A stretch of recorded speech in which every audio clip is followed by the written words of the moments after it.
Bonsoir Francis Eustache, bonsoir à tous. C'est un grand plaisir pour moi de présenter Francis Eustache ce soir à l'Agora des Savoirs. Cette conférence s'inscrit dans la semaine du cerveau. Elle s'intitule « Ma mémoire et les autres ». Ce titre, qui est celui d'un de vos ouvrages récemment parus, je vais me permettre de le décliner en lui prêtant un sens différent en fonction de l'évolution de votre parcours professionnel. Il est pour commencer un raccourci bien choisi de ce parcours professionnel. Vous avez en effet initialement une double formation de neuropsychologue clinicien et de chercheur en neuropsychologie et imagerie cérébrale qui vous a conduit à exercer en parallèle des fonctions cliniques au CHU de Caen en tant que neuropsychologue et des fonctions de chercheur en sciences neurologiques dans l'équipe de Bernard Le Chevalier à Caen de 1980 à 1990. Pour les personnes qui nous écoutent ce soir, je précise qu'un neuropsychologue est un spécialiste des troubles du système nerveux qui s'intéresse aux relations entre le cerveau et le fonctionnement psychologique, les fonctions cognitives dont la mémoire, les comportements et les émotions, ceci au moyen d'observations menées auprès de sujets normaux et de patients présentant des lésions cérébrales d'origine variée. Dès le début de votre carrière de chercheur, vous vous êtes intéressé aux troubles de la mémoire, en particulier chez des patients atteints de la maladie d'Alzheimer, de démence frontotemporale et de syndrome amnésique. Il s'agissait donc bien là de l'étude de mémoire individuelle avec leur spécificité, leur ressemblance, mais aussi avec la variété de leur présentation clinique. L'étude des maladies de la mémoire constitue le domaine de la recherche scientifique qui a le plus contribué à la compréhension de la mémoire humaine. Vos travaux de neuropsychologie et d'imagerie cérébrale diffusés sur le plan international ont largement contribué à la compréhension et à la modélisation de cette mémoire humaine. Ma mémoire et les autres, c'est aussi ma mémoire au sein d'une société, d'une culture.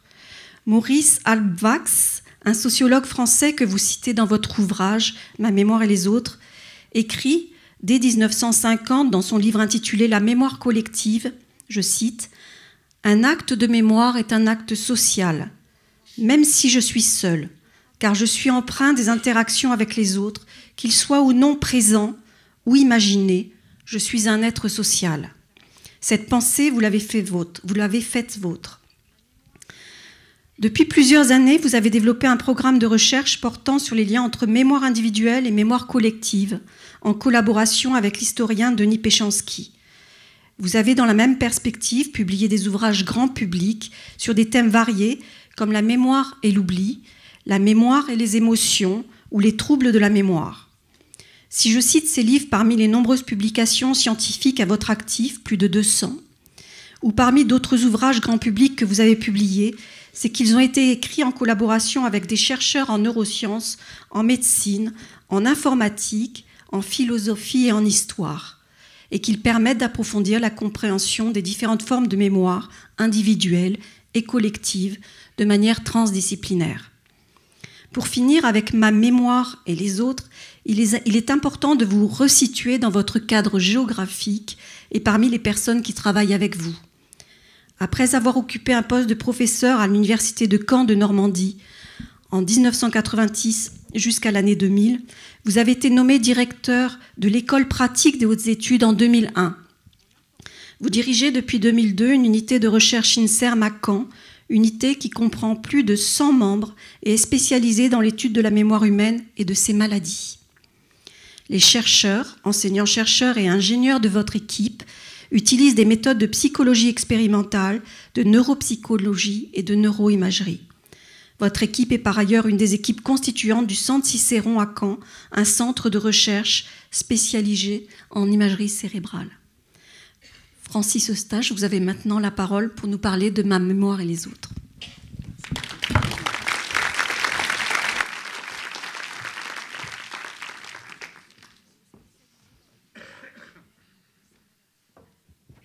Merci beaucoup pour cette invitation déjà. Merci à Monsieur le maire et à sa représentante, et puis merci à tous les collègues qui ont œuvré à la préparation de cette conférence. Je suis très heureux d'être à Montpellier. Je viens souvent, je dois dire, et je reviendrai au mois de septembre pour la semaine de la mémoire. Donc on aura toute une semaine pour mieux se connaître.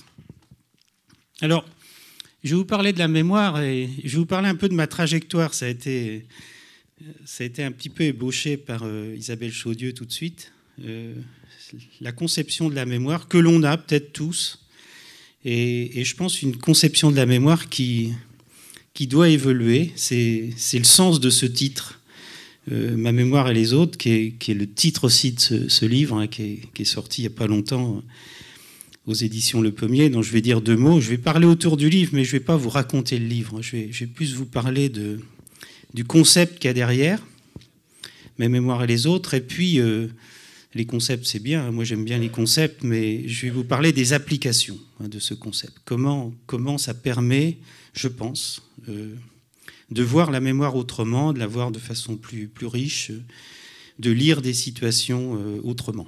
Alors, ma mémoire insiste sur le fait que c'est ma mémoire. C'est ma mémoire personnelle, c'est la mienne, c'est pas la vôtre. On a chacun notre mémoire intime presque, spécifique.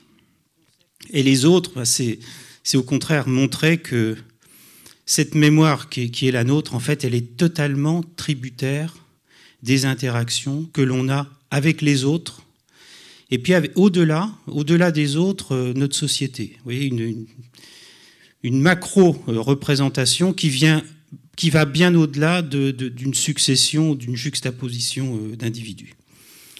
Voilà, ça va être le concept central de la mémoire, tel que je vais vous la présenter. Et c'est vrai que dans mon parcours, c'est une évolution singulière, parce que, comme l'a rappelé Isabelle Chaudieu, moi je suis neuropsychologue de formation, et a priori je m'intéresse beaucoup plus aux individus. Vous voyez, un patient, par exemple, qui a des troubles de mémoire, qu'à une mémoire sociale. Et c'est cette évolution dont je vais vous parler. Alors le livre, c'est un livre collectif qui s'inscrit dans une série, c'est le 4e de la série. Le 5e sortira pour la semaine de la mémoire au mois de septembre prochain. Le titre n'est pas complètement arrêté, mais le thème, c'est la mémoire du futur. C'est aussi une sorte de paradoxe, hein, que quand on pense mémoire, hein, si je faisais une interrogation tout de suite, vous me parlerez tout de suite du passé. Hein. Mémoire, on pense au passé, on pense qu'on se tourne vers le passé. Et la mémoire, vous verrez que c'est aussi beaucoup l'anticipation du futur. Ce qui est essentiel dans la mémoire, c'est qu'elle nous permet de simuler des situations, alors certes en puisant dans notre passé, mais pour imaginer quelque chose qui va éventuellement se produire et s'adapter déjà à cette situation future. Donc c'est ça le concept de mémoire du futur. Alors, revenons à Mémoire et les autres. Les auteurs sont ici. Hélène Amieva est neuropsychologue, neuroépidémiologiste à Bordeaux. Catherine Thomas-Antérion est neurologue, neuropsychiatre à Lyon. Jean-Gabriel Ganassia, je crois que vous avez eu la chance de l'accueillir il y a très peu de temps. C'est un spécialiste d'intelligence artificielle, qui est plus spécialiste de mémoire artificielle. Et en même temps, il est le président du conseil d'éthique, du comité d'éthique du CNRS. Je pense que c'est très important qu'il y ait cette discipline représentée. Robert Jaffard est neurobiologiste éminent. Denis Péchanski a été cité, c'est un historien de la Deuxième Guerre mondiale que j'ai rencontré il y a une dizaine d'années, donc je vais vous parler un peu des travaux que l'on fait ensemble. Il est aussi président du conseil scientifique du musée mémorial de Caen. Le musée mémorial de Caen, c'est un grand musée mémorial. C'est le musée mémorial de la Deuxième Guerre mondiale, mais qui fait démarrer l'histoire, disons, au traité de Versailles, et puis jusqu'à après la guerre, hein, les conséquences de la Deuxième Guerre mondiale. C'est un très, très gros établissement. Et puis Bernard Stiegler est un philosophe avec un esprit critique assez aiguisé. Et tout ça est très, très bien, parce qu'il faut aussi être critique par rapport à la situation d'aujourd'hui, et y compris de la mémoire qui se trouve prise dans un tourbillon. Et nous pourrons y revenir. Voilà, pour le livre. Et c'était bien l'idée d'Isabelle Chaudieu tout de suite, c'est de vous mettre sur la voie d'une science de la mémoire que j'ai mise au singulier, c'est volontairement excessif. Il y a évidemment beaucoup de disciplines qui s'intéressent à la mémoire, mais l'idée, c'est de parvenir à une science unifiée de la mémoire qui regroupe beaucoup de disciplines qui vont des neurosciences aux sciences humaines et sociales. Alors, cette diapo, le long chemin d'une mémoire intégrant mémoire individuelle et mémoire collective. Disons que la réflexion des hommes sur la mémoire, c'est certainement une réflexion extrêmement ancienne. Que les premières sépultures, les hommes qui enterrent leurs proches, c'est vraisemblablement déjà une réflexion sur la mémoire, l'importance de la mémoire, garder la mémoire de quelqu'un, d'un être cher. Bon, il y a bien sûr les textes philosophiques très importants de l'Antiquité sur la mémoire, donc il y a toute cette réflexion très puissante, hein, et on puise toujours d'ailleurs dans ces textes philosophiques, mais je fais démarrer ce chemin beaucoup plus proche de nous, pour des raisons de temps. Je fais démarrer ce chemin à la fin du XIXe siècle, avec cet auteur, qui est ici en photo, Hermann Ebbinghaus. C'est un professeur de psychologie expérimentale à l'université de Berlin. C'est la fin du XIXe siècle. Et bon, c'est un auteur culte dans nos disciplines. Il est le premier à mesurer la mémoire. Vous voyez, c'est-à-dire que vous voyez, on passe d'une réflexion philosophique sur une fonction mentale, la mémoire, à un objet d'étude expérimentale. Alors, Ebbinghaus écrit différents textes. Il écrit un petit livre qui est un petit bijou. Il a une représentation de la mémoire extrêmement riche, extrêmement complexe. Pour lui, c'est une fonction extrêmement complexe, mais volontairement, pour étudier la mémoire, il adopte une position réductionniste. C'est-à-dire qu'il est scientifique et donc il réduit le champ de l'étude de la mémoire et il en fait une fonction volontairement extrêmement simple.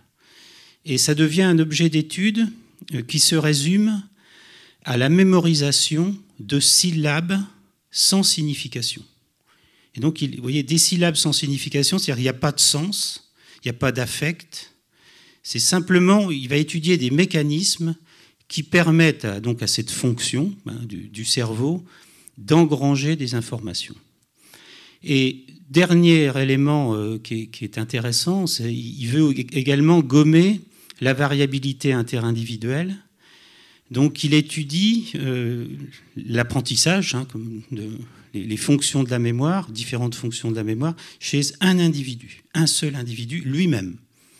Donc vous voyez, il apprend des syllabes de signification dans différents contextes, il les restitue dans différents contextes, il décrit la courbe de l'oubli, il en décrit l'équation mathématique, enfin il fait énormément de choses, mais vous voyez, à partir d'un matériau extrêmement simplifié. Alors ça, c'est la position d'Ebbinghaus.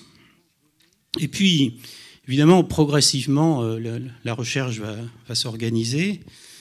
Les chercheurs vont travailler sur un matériel plus complexe, sur des souvenirs. Donc les souvenirs ne sont pas des syllabes sans signification, il y a un contenu. Et progressivement, les chercheurs vont s'intéresser aux aspects subjectifs de la mémoire. Quand on évoque un souvenir, on l'évoque avec plus ou moins de précision, on a l'impression de revivre l'événement. Vous voyez, on va vers des aspects beaucoup plus subjectifs.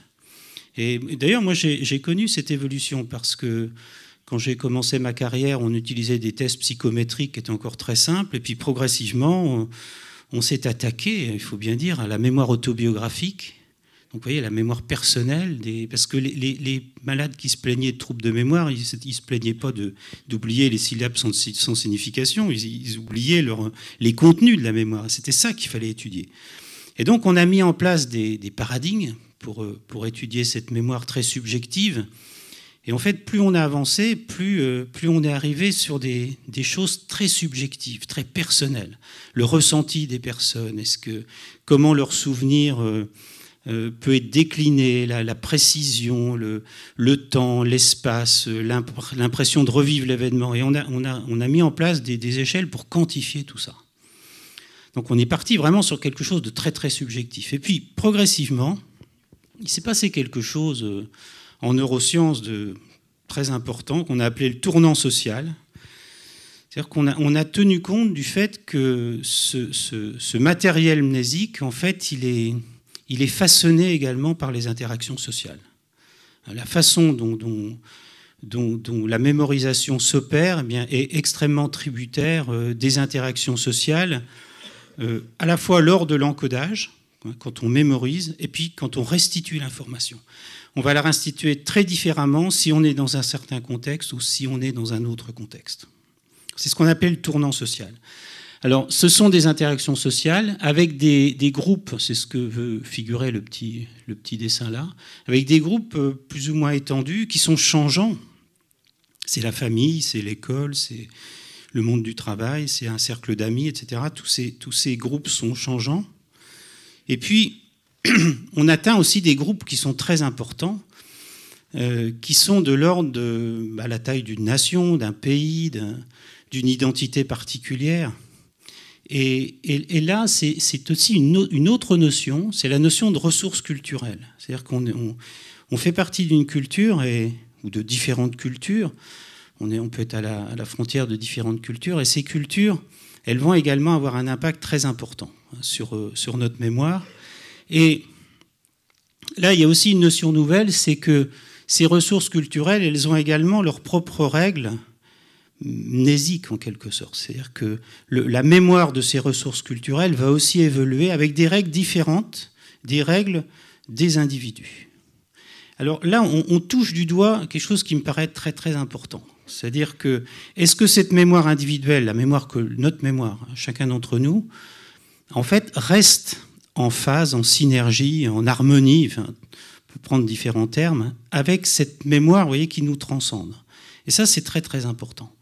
Soit l'individu va se sentir accueilli dans cette mémoire culturelle plus large, soit au contraire, il va se trouver pour des raisons diverses exclu de cette mémoire culturelle.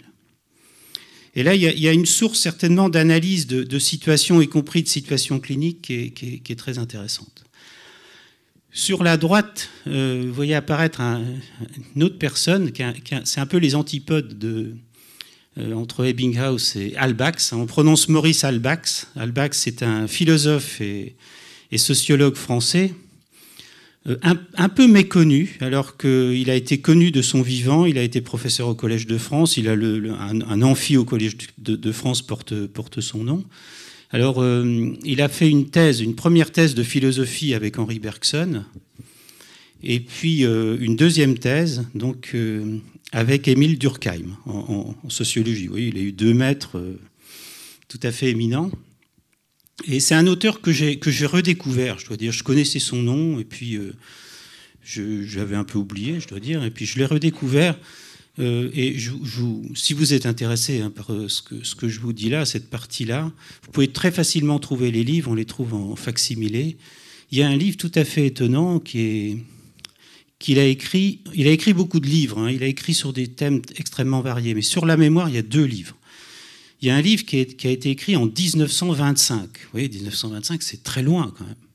Qui s'appelle, alors le titre en soi est déjà tout un monde, Les cadres sociaux de la mémoire. Les cadres sociaux de la mémoire. C'est un livre extraordinaire. C'est un livre très philosophique, on voit la puissance intellectuelle de la personne qui écrit. C'est très très impressionnant. Et il y a des formulations très fortes en disant, par exemple, « Je ne suis jamais seul ». À propos de la mémoire autobiographique, c'est étonnant parce qu'il écrit sur la mémoire autobiographique, alors que c'est un concept qui n'est pas du tout encore à la mode, on pourrait dire. Et la mémoire autobiographique, il traite le sujet en tant que sociologue. Vous voyez, ce qui paraît... ce qui tranche complètement avec ce que je vous expliquais tout de suite, en vous disant la mémoire autobiographique, on va vers des aspects très subjectifs. Lui, au contraire, il prend le contre-pied de ça en disant je ne suis jamais seul. Alors, je ne suis jamais seul, ça veut dire que quand je mémorise dans un certain contexte.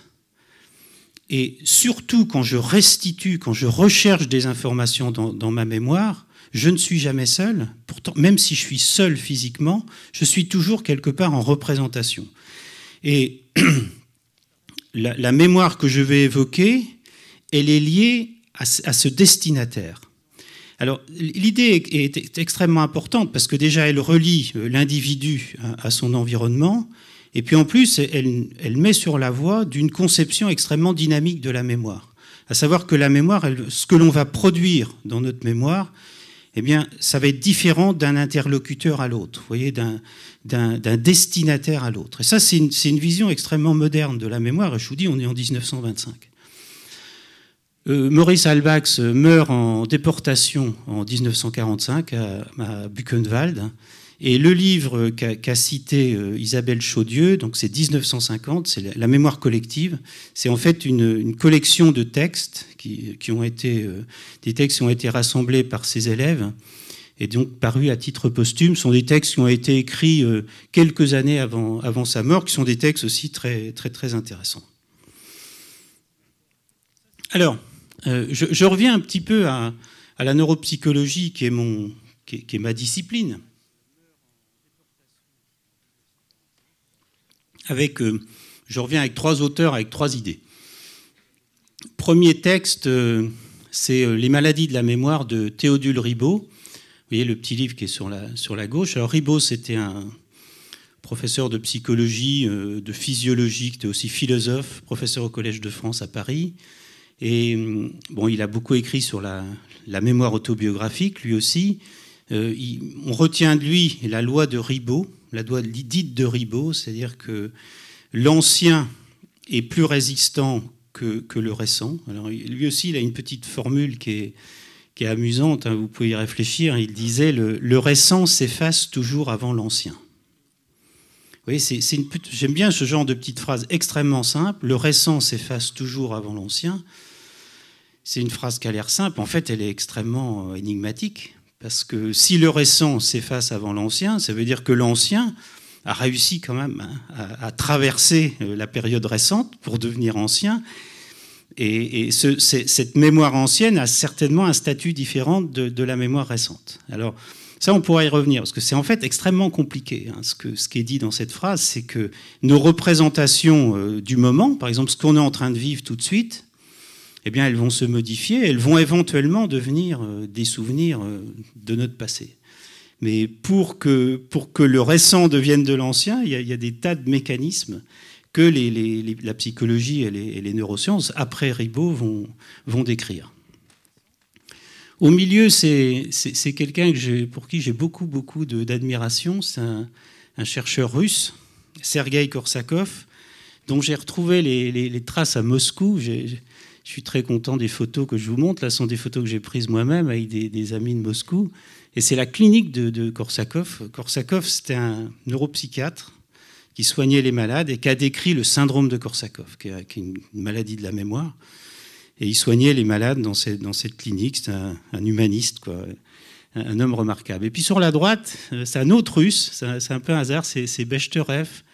C'est certainement le premier neurologue, enfin en tout cas à ma connaissance, qui a décrit l'anatomie de la mémoire humaine et qui a parlé d'une structure dans notre cerveau qui s'appelle l'hippocampe. On a un hippocampe à gauche, un hippocampe à droite. Peut-être que je vous apprends quelque chose ce soir. Vous pourrez dire ça en prochaine discussion en soirée. Vous direz, on a un hippocampe à droite, un hippocampe à gauche. Ce qui est quand même formidable. Hein, c'est quand même bien de savoir ça. L'hippocampe, vous voyez ce que c'est. L'hippocampe, c'est le petit animal marin qui a une tête de cheval et puis qui a une queue enroulée sur elle-même comme ça. On a ça dans notre tête. Vous voyez, c'est quand même formidable. C'est pas exactement pareil, mais il y a la tête, il y a la queue, tout ça. Et cette structure, on sait que c'est une structure absolument indispensable pour la mémoire. Quand on n'a plus d'hippocampe, du fait d'un accident, si on n'a plus d'hippocampe, on n'a plus de mémoire. En tout cas, on a certains aspects de la mémoire qui ne fonctionnent plus du tout. Alors, là, je fais un saut dans le futur, si on peut dire. On arrive dans les années 50-60, 1950-1960. Et là, je vous parle d'hippocampe. Parce que quand on parle de la mémoire, on est quasiment obligé de parler de ces deux personnes. Donc, tout en haut à droite, c'est Brenda Milner. Brenda Milner, c'est une psychologue anglaise d'Angleterre, anglaise d'Angleterre, qui a émigré au Canada à l'université McGill et à l'Institut neurologique de Montréal qu'on voit en photo, là, le grand bâtiment. Et l'autre personne que l'on voit en photo, c'est HM. HM, ça paraît très curieux d'appeler quelqu'un HM. Alors, HM, c'est pendant très longtemps, on n'a connu que les initiales de ce patient. C'est un patient qui, jeune, avait une épilepsie très très grave. Il avait une maladie du cerveau, une épilepsie, il faisait des crises d'épilepsie très très graves. Et finalement, son médecin, qui s'appelait Walter Scoville, décide de l'opérer, comme d'autres patients à cette époque. Et donc, HM bénéficie d'une double hippocampectomie, c'est-à-dire qu'on lui enlève les 2 hippocampes dont je parlais tout de suite. Ça a pour effet d'améliorer son épilepsie, il fait moins de crises, il va mieux, il prend moins de médicaments, donc de façon générale il va mieux, mais il y a un mais considérable, c'est-à-dire qu'il devient amnésique. Et il devient définitivement amnésique. Avec une amnésie dite rétrograde. Alors une amnésie rétrograde, c'est oublier le passé. C'est oublier ce qu'on a appris avant l'événement, et en l'occurrence là, avant l'opération chirurgicale. Et puis il a surtout une amnésie antérograde, c'est-à-dire qu'il ne peut pas apprendre, il ne peut pas former de nouveaux souvenirs. Et il va rester comme ça pendant toute sa vie, et il meurt en 2008. En 2008. Et en 2008, son identité est révélée. Il s'appelle Henri Molaison. Et son histoire scientifique continue. Il donne son cerveau à la science. Son cerveau est étudié. Il est au MIT, un site, vous pouvez aller voir Henri Molaison, vous verrez l'histoire du cerveau de HM. Alors, c'est une histoire tragique. Et ça vous fait comprendre aussi notre discipline qui est la neuropsychologie, qui est souvent la rencontre singulière entre un chercheur, un groupe de chercheurs, et puis un patient, et puis une évolution comme ça. Et ce qui est montré chez ce patient HM, c'est que malgré son syndrome amnésique, eh bien, il va être capable d'apprendre des tas de choses. Il va apprendre beaucoup de choses alors qu'il est amnésique. Vous voyez, c'est ça l'histoire de la neuropsychologie de la mémoire. Alors, je ne détaille pas tout ce qu'il y a sur la diapo. Et une des difficultés, si vous vous intéressez à la mémoire et si vous lisez des livres, c'est souvent les mots qui sont utilisés. Il y a souvent une mémoire ceci, une mémoire cela. Alors, c'est vrai que ça demande un petit peu d'effort. Et ces différentes formes de mémoire, elles ont été décrites beaucoup à partir des patients amnésiques. C'est-à-dire que les patients amnésiques, ils ont des troubles de mémoire dans certains domaines, et puis au contraire, ils ont des capacités préservées dans d'autres. Alors, c'est important ce que je vous dis sur un plan théorique, parce que ça permet d'avoir une certaine représentation de la mémoire dont je vais vous parler, mais ça a aussi des intérêts sur le plan de la prise en charge des malades, parce que ça a complètement révolutionné la prise en charge des malades, la neuropsychologie clinique, vous voyez, c'est-à-dire que ce qui est fait dans les centres de rééducation pour les personnes qui ont des troubles de mémoire, comment on peut les rééduquer, comment on peut les prendre en charge, comment on peut conseiller les familles. Ça ne veut pas dire qu'on va gommer les troubles de mémoire, mais on va pouvoir en tout cas faire bénéficier le patient et son entourage des capacités préservées du patient. Donc voilà les mots qui sont utilisés. La mémoire procédurale, c'est un peu les habiletés, les habitudes, la mémoire des habitudes, des automatismes. Déclarative, c'est le contraire, c'est une mémoire qui permet de déclarer un certain nombre d'informations. Mémoire explicite, mémoire implicite. Explicite, c'est ce qui est dit, et puis l'implicite, au contraire, c'est ce qui n'est pas dit. Mais les amnésiques vont apprendre beaucoup de façon implicite. Alors, vous voyez, c'est un peu contre-intuitif, c'est-à-dire qu'il ne faut pas forcément les forcer à apprendre, mais il faut trouver des voies un peu divergentes pour leur permettre d'apprendre. Et ça, si on ne le sait pas, on ne peut pas l'inventer. Donc, s'occuper de patients amnésiques, ça demande une formation poussée en neuropsychologie. Ça ne demande pas simplement, d'avoir envie de le faire. Puis, alors, mémoire épisodique, mémoire sémantique, je reviendrai un petit peu là-dessus parce que c'est très important. Ce sont des mots qu'il faut retenir. Mémoire épisodique, c'est la mémoire des souvenirs. C'est « je me souviens ». Ce sont mes souvenirs, mes souvenirs personnels. Et la mémoire sémantique, au contraire, c'est la mémoire des connaissances sur le monde et des connaissances générales que je peux avoir. Vous voyez, donc ce sont deux formes de mémoire bien différentes.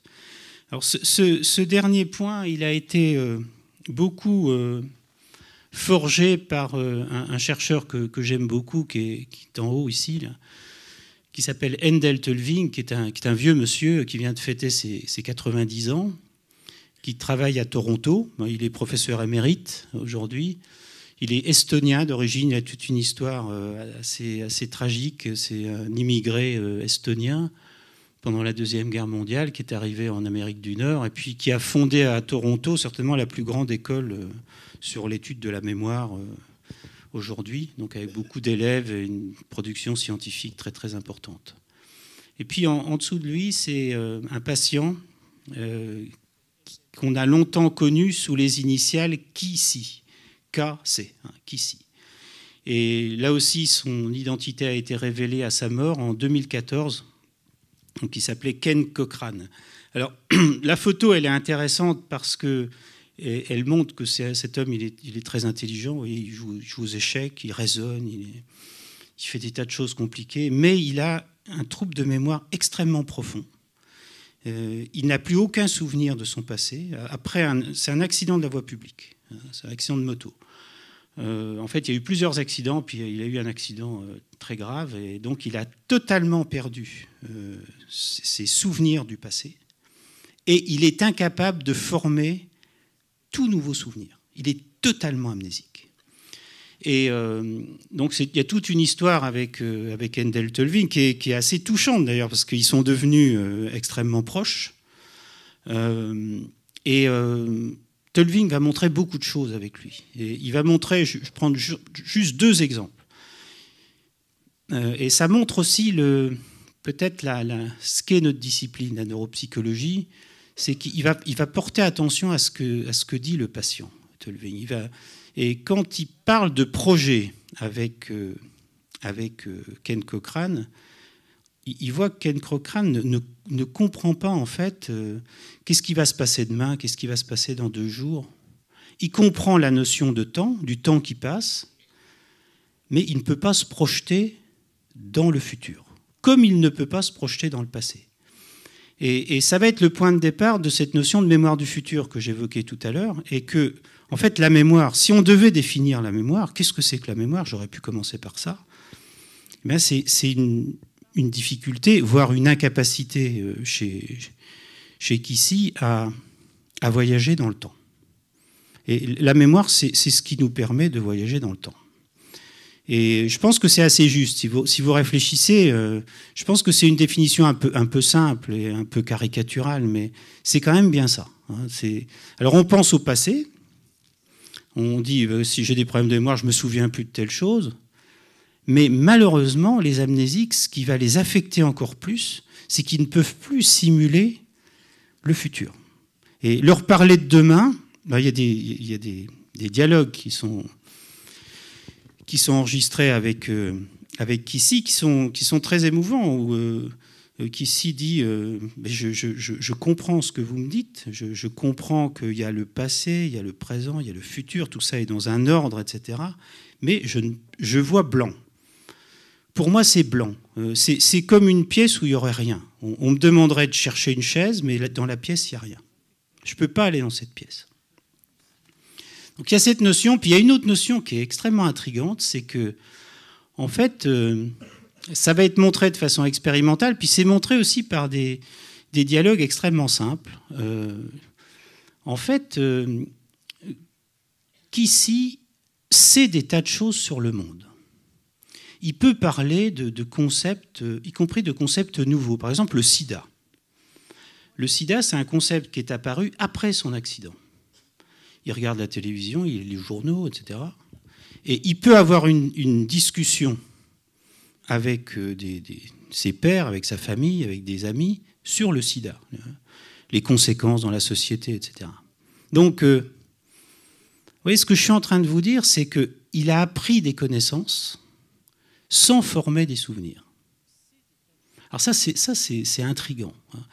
Je ne vais pas orienter toute ma conférence là-dessus, parce que je vais vous parler de la mémoire collective, mais je pourrais continuer sur ce sujet-là, vous donner des exemples avec des enfants qui naissent sans hippocampe. Vous voyez, parce qu'il y a une anoxie cérébrale, parce qu'il y a un problème quelconque à la naissance. Mais ces enfants-là, on va s'apercevoir qu'ils sont amnésiques à un certain moment de leur évolution, souvent vers l'âge de 5-6 ans, mais pourtant, ils apprennent le monde.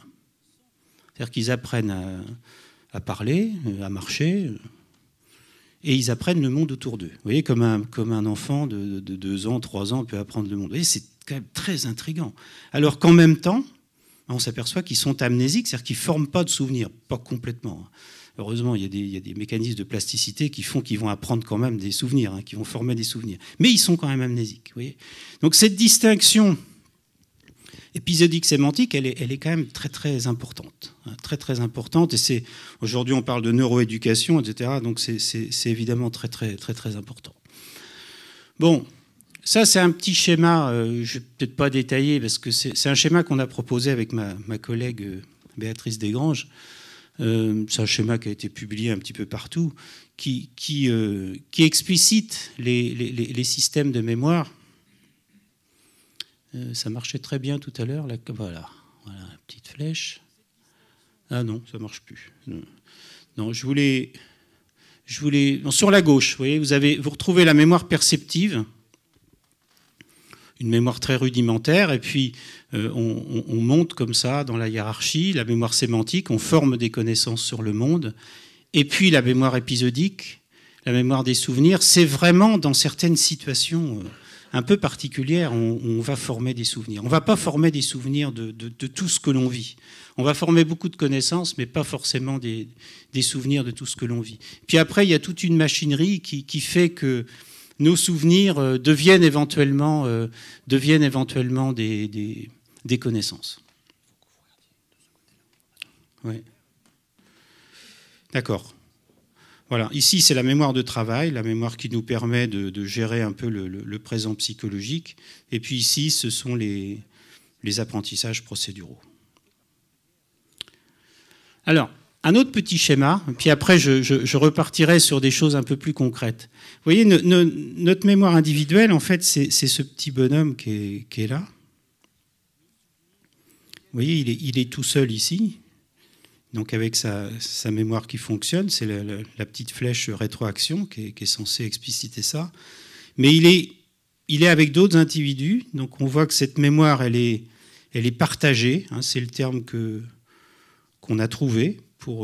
Et puis au sein de ce groupe, il y a aussi des mécanismes de renforcement, d'oubli. Donc ça, c'est toute une dimension qui est extrêmement importante à intégrer à la mémoire individuelle.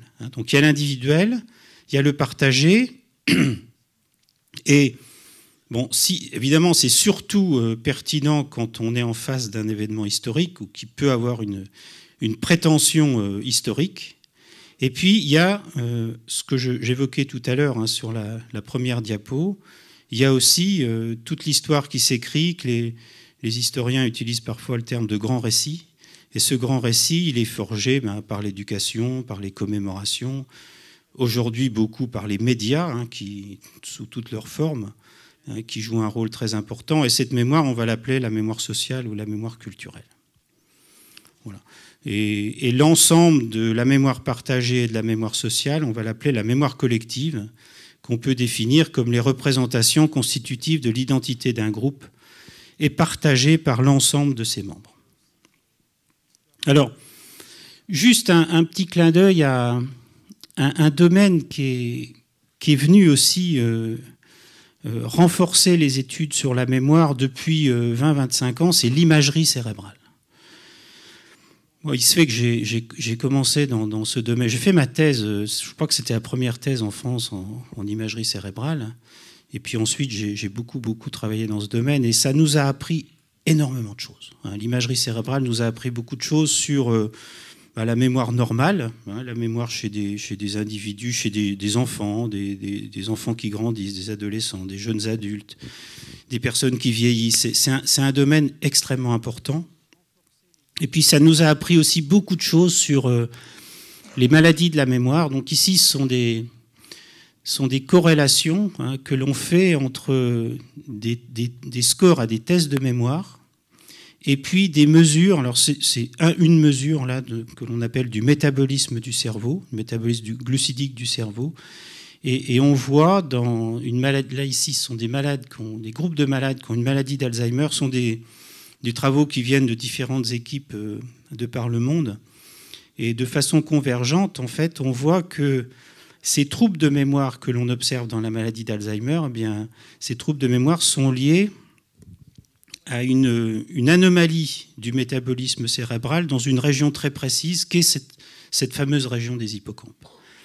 Alors aujourd'hui, ce résultat-là, bon, il est trivial, hein, quand on montre ça aux étudiants, les étudiants ils nous disent oui, c'est bien. En fait, c'est très important. Ça a complètement changé la représentation qu'on avait de cette maladie. Et déjà, on voit que c'est une maladie. La maladie d'Alzheimer, c'est une maladie. C'était pas du tout évident il y a 25 ou 30 ans.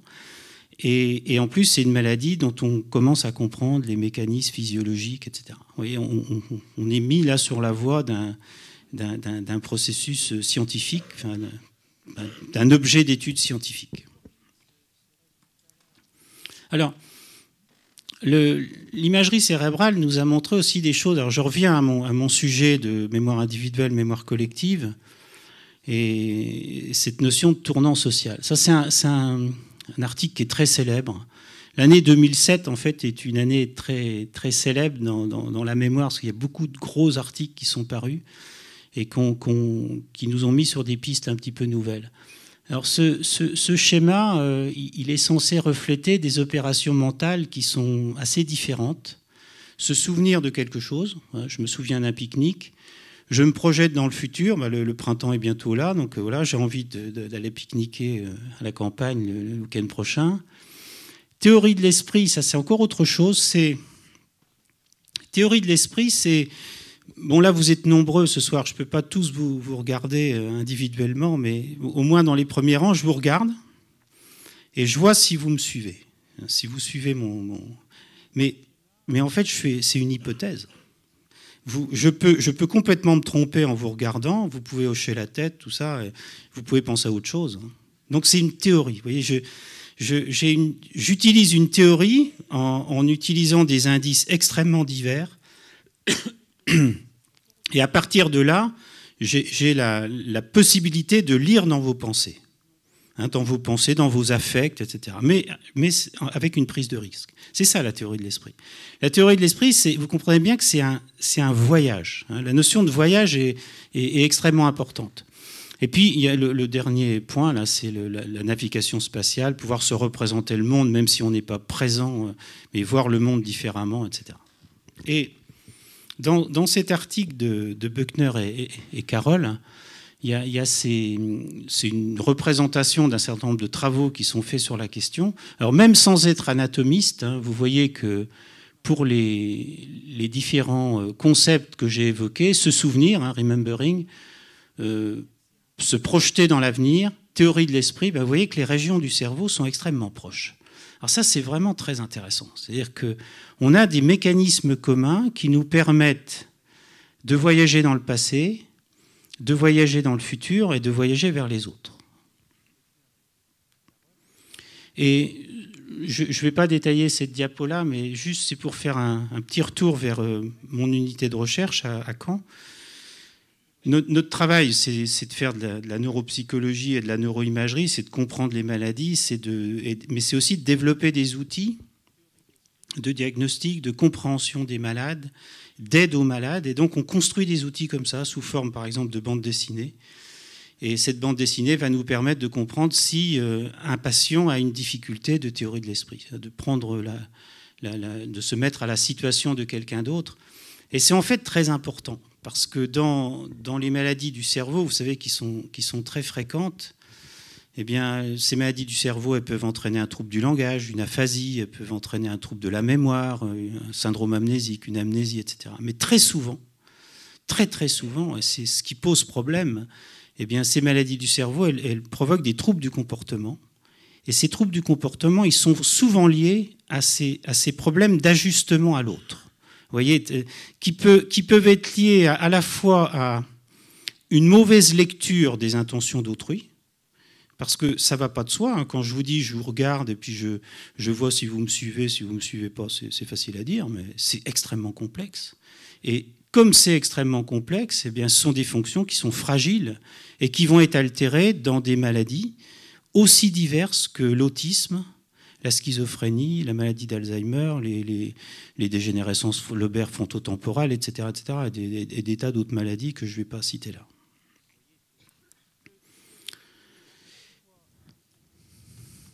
Je vais être obligé d'accélérer parce que je ne vais pas pouvoir tout traiter, mais ce que je ne traiterai pas dans l'exposé oral, j'espère que j'orienterai vos questions pour pouvoir continuer un petit peu sur ce sujet-là.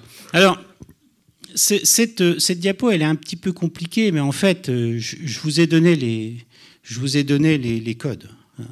C'est le souvenir qui se forme et les connaissances qui se forment dans nos têtes, on pourrait dire, dans un premier temps au niveau individuel, au niveau du partage et au niveau des ressources culturelles. Et le projet qu'on a mis en place ici, qui s'appelle Multibrain, c'est un projet qui a été mis en place avec l'historien Denis Péchanski que j'ai évoqué tout à l'heure. On s'est rencontrés il y a à peu près 10 ans à Caen.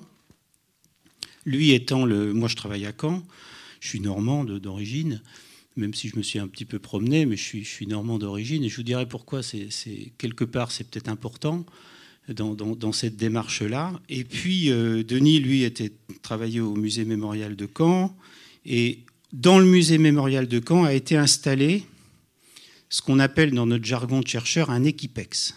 Un équipex, c'est un équipement d'excellence, c'est des machines, c'est des choses qui nous permettent des équipements de physiologie qui nous permettent de comprendre ce que font les personnes dans les mémoriaux. Déjà, les visiteurs de mémoriaux, les visiteurs, on pourrait dire lambda, qu'ils soient français, qu'ils soient américains, qu'ils soient allemands, etc. Donc, il y a toute une dimension du travail qui sort un peu de mon cadre habituel. Et puis, il y a des travaux plus spécifiquement de neurosciences sur les liens entre mémoire individuelle et mémoire collective. Alors, c'est vraiment les deux termes qui vont revenir tout le temps, c'est mémoire individuelle, mémoire collective.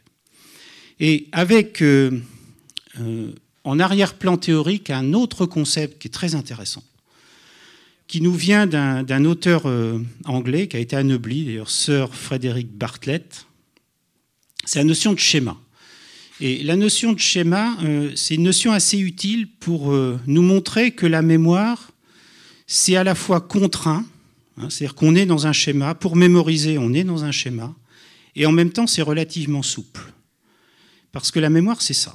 La mémoire, c'est être capable de mémoriser des informations relativement précises. Je ne sais pas, l'étape de multiplication, 2 fois 2, c'est 4. On ne peut pas faire autrement. Et puis en même temps, avec le temps qui passe, l'étape de multiplication, elles ne vont pas changer, mais beaucoup d'autres informations, en fait, elles vont devoir s'adapter au temps qui passe. Parce que moi, je suis différent. J'ai 62 ans, je n'ai plus 14 ans. Entre l'homme que j'étais, ou le jeune homme que j'étais quand j'avais 14 ans, et l'homme d'aujourd'hui, il y a beaucoup de points communs. Il y a certainement beaucoup de valeurs que j'avais à 14 ans que j'ai toujours aujourd'hui. C'est ce que Ricoeur, le philosophe, appelle, Paul Ricoeur, la mêmeté. Je suis certainement en partie le même. Parce qu'à 14 ans, j'avais déjà des tas de valeurs, j'avais le bien, le mal. Pas forcément raison sur tout, mais en tout cas, ce sont mes valeurs et je les ai conservées. Mais aujourd'hui, je ne suis plus le même, heureusement, qu'à 14 ans. Donc, j'ai changé, comme disent les Anglais, j'ai shifté. Et ça, Ricoeur appelle ça l'ipséité. C'est-à-dire que, vous voyez, mon identité, elle est à la fois la même, et puis elle est en même temps différente. Et c'est ça la complexité de la mémoire, c'est réussir à décrire les mécanismes qui font que, individuellement, je suis le même et je suis différent.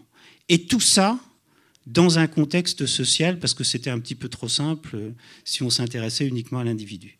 Alors Multibrain, c'est ça, et cette notion de schéma est extrêmement intéressante. Alors c'est une notion ancienne, théorique, et qui a été renouvelé dans des travaux de neurobiologie avec des animaux, avec des rats, etc., enfin des animaux de laboratoire, où on montre quand on les met dans des tâches qui sont relativement proches les unes des autres, si elles sont organisées d'une certaine façon, eh bien les rats apprennent beaucoup plus vite, parce qu'ils bénéficient de ce schéma. Ils rentrent dans ce schéma et ils apprennent beaucoup plus vite. Et ils apprennent même avec des mécanismes qui sont extra-hippocampiques. Donc on a un cerveau qui va presque au-delà de l'hippocampe pour apprendre. Et puis, ces travaux ont ensuite été montrés également, enfin cette notion de schéma a été validée également chez l'homme, enfin dans l'espèce humaine, avec des techniques d'imagerie, et en mettant la focale sur une région du cerveau qui est extrêmement importante, qui est tout en amont de notre cerveau, tout en avant de notre cerveau, hein, qui s'appelle le cortex préfrontal médian, et qui est en rapport avec d'autres éléments du cortex, hein, d'autres régions du cortex. Et là aussi, si on est dans une dynamique, alors c'est très important pour les apprentissages, hein, tout ça. Quand on est dans une dynamique de tâches qui sont enchevêtrées les unes avec les autres, eh bien on va apprendre beaucoup, beaucoup plus vite. Bon, ça, je voulais vous montrer ça très très vite parce que c'est un peu le pont entre la psychologie expérimentale et puis cette dynamique de la mémoire. Alors imaginez que les listes que j'ai montrées là, il y a 2 fruits, mais imaginez qu'il y en a beaucoup. Et imaginez qu'il y a beaucoup de meubles également, et toute une série de meubles.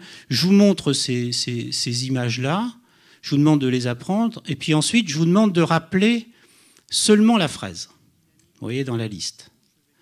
Et puis, donc, qu'est-ce qui va se passer après ?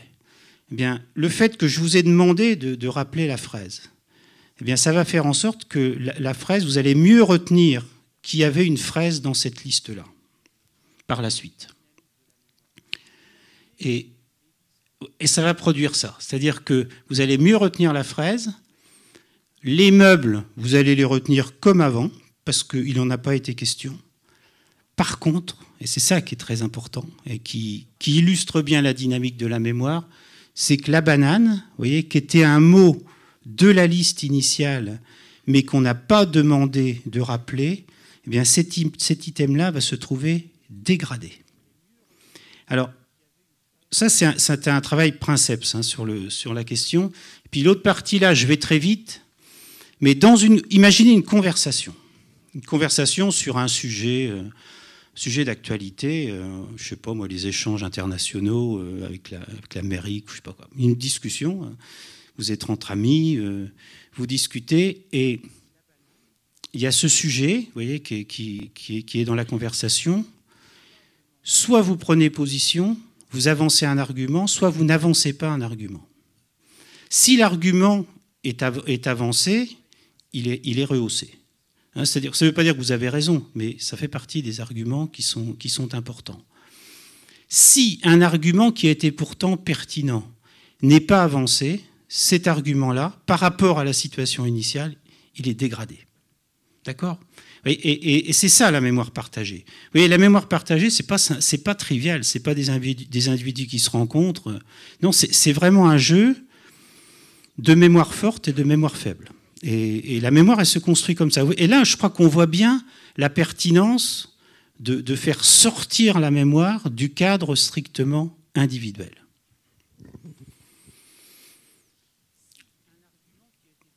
Alors, ça, je vais être obligé de passer hein, sur tout ce programme qui s'appelle Multibrain. Je vais passer parce que j'aime mieux vous en reparler lors des questions, parce que c'est assez technique. Mais l'idée de ce programme Multibrain, c'était de faire visiter le musée mémorial de Caen à des volontaires. Donc les personnes ont visité le musée mémorial de Caen, et ensuite on les a interrogés dans le centre de recherche qui s'appelle Cicéron. Et on les a interrogés donc, sous IRM sur ce qu'ils avaient vu pendant leur visite du musée mémorial de Caen. Et ces sujets-là, c'est là où ça devient un petit peu technique, on les a comparés à d'autres groupes de sujets. Alors un premier groupe de sujets qui remplissait des questionnaires sur Internet, donc c'est ce qu'on a appelé la mémoire partagée, et on a examiné comment ces personnes étaient plus ou moins proches de ces personnes qui partageaient la mémoire. Donc on avait la mémoire individuelle, vous voyez, les personnes qui ont visité le musée mémorial de Caen.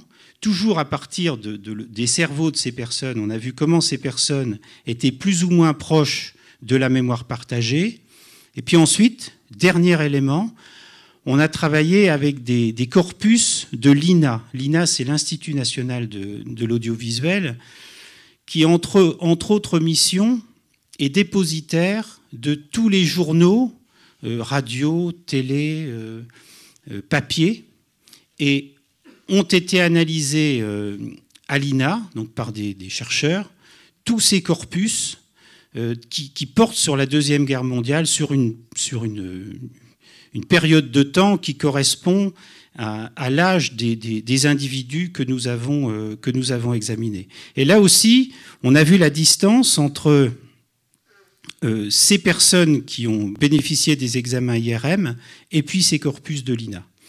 Alors, vous voyez, c'est des analyses assez complexes hein, sur le plan mathématique. Bon, on retrouve les 3 types de mémoire. Hein. Sur la droite, le schéma individuel.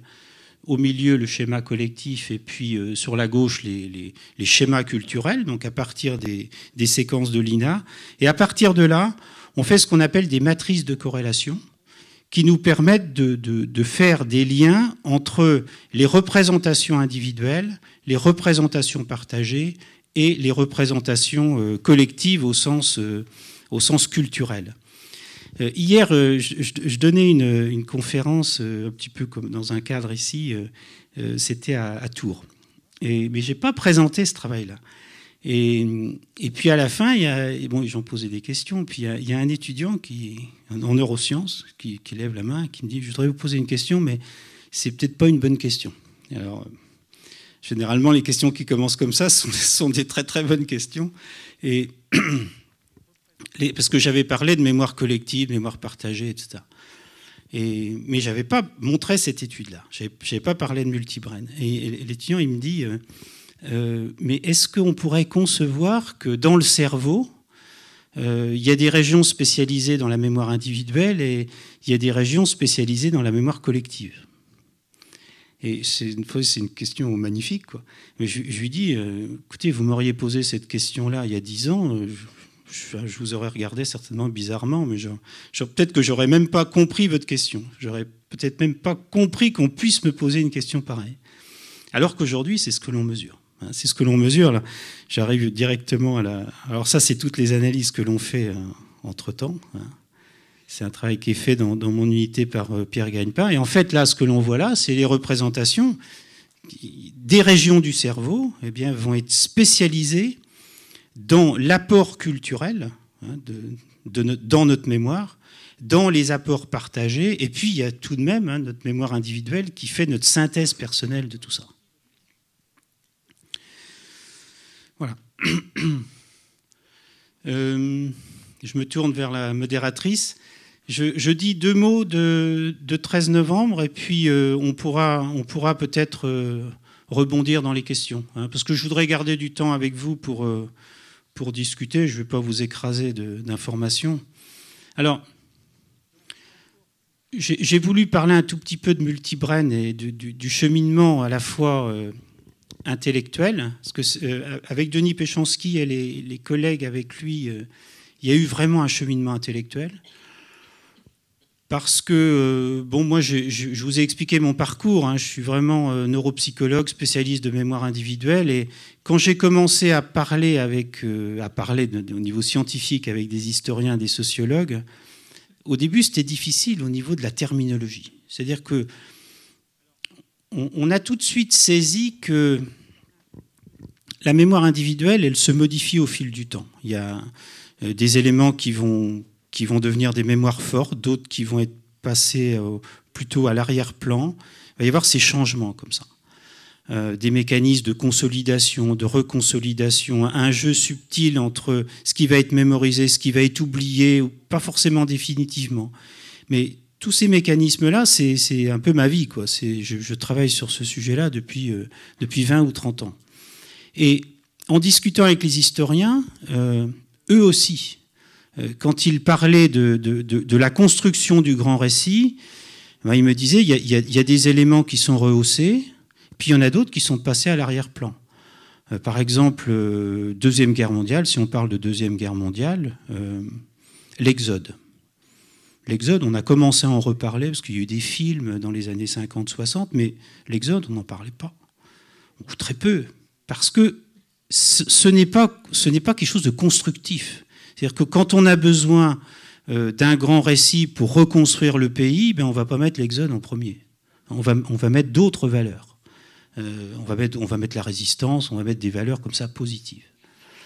en Normandie, il y a un exemple qui est criant, ce sont les bombardements alliés. Vous êtes loin de la Normandie, mais vous savez, hein, mais peut-être que pendant longtemps, vous n'avez pas su. Peut-être que pendant longtemps, vous n'avez pas su que les bombardements alliés, hein, je dis bien les Anglais, les Américains, c'est 25 000 à 30 000 morts. Vous voyez, c'est vraiment quelque chose de très très important. C'est des villes rasées. Et vous voyez, il y a quelque chose qui est pas compréhensible. Je ne remets pas en cause l'histoire, hein, c'est pas ça. Mais je parle de la mémoire. C'est pas compréhensible dans la mémoire des Normands que d'une part, il y a le grand récit qui s'écrit, qui est la reconstruction du pays, la libération. Tout ça sont des valeurs auxquelles les Normands vont adhérer. Hein, ils vont accompagner ce mouvement, mais en même temps, dans leur mémoire, il y a la mémoire de tous les leurs qui sont restés dans les bombardements. Vous voyez.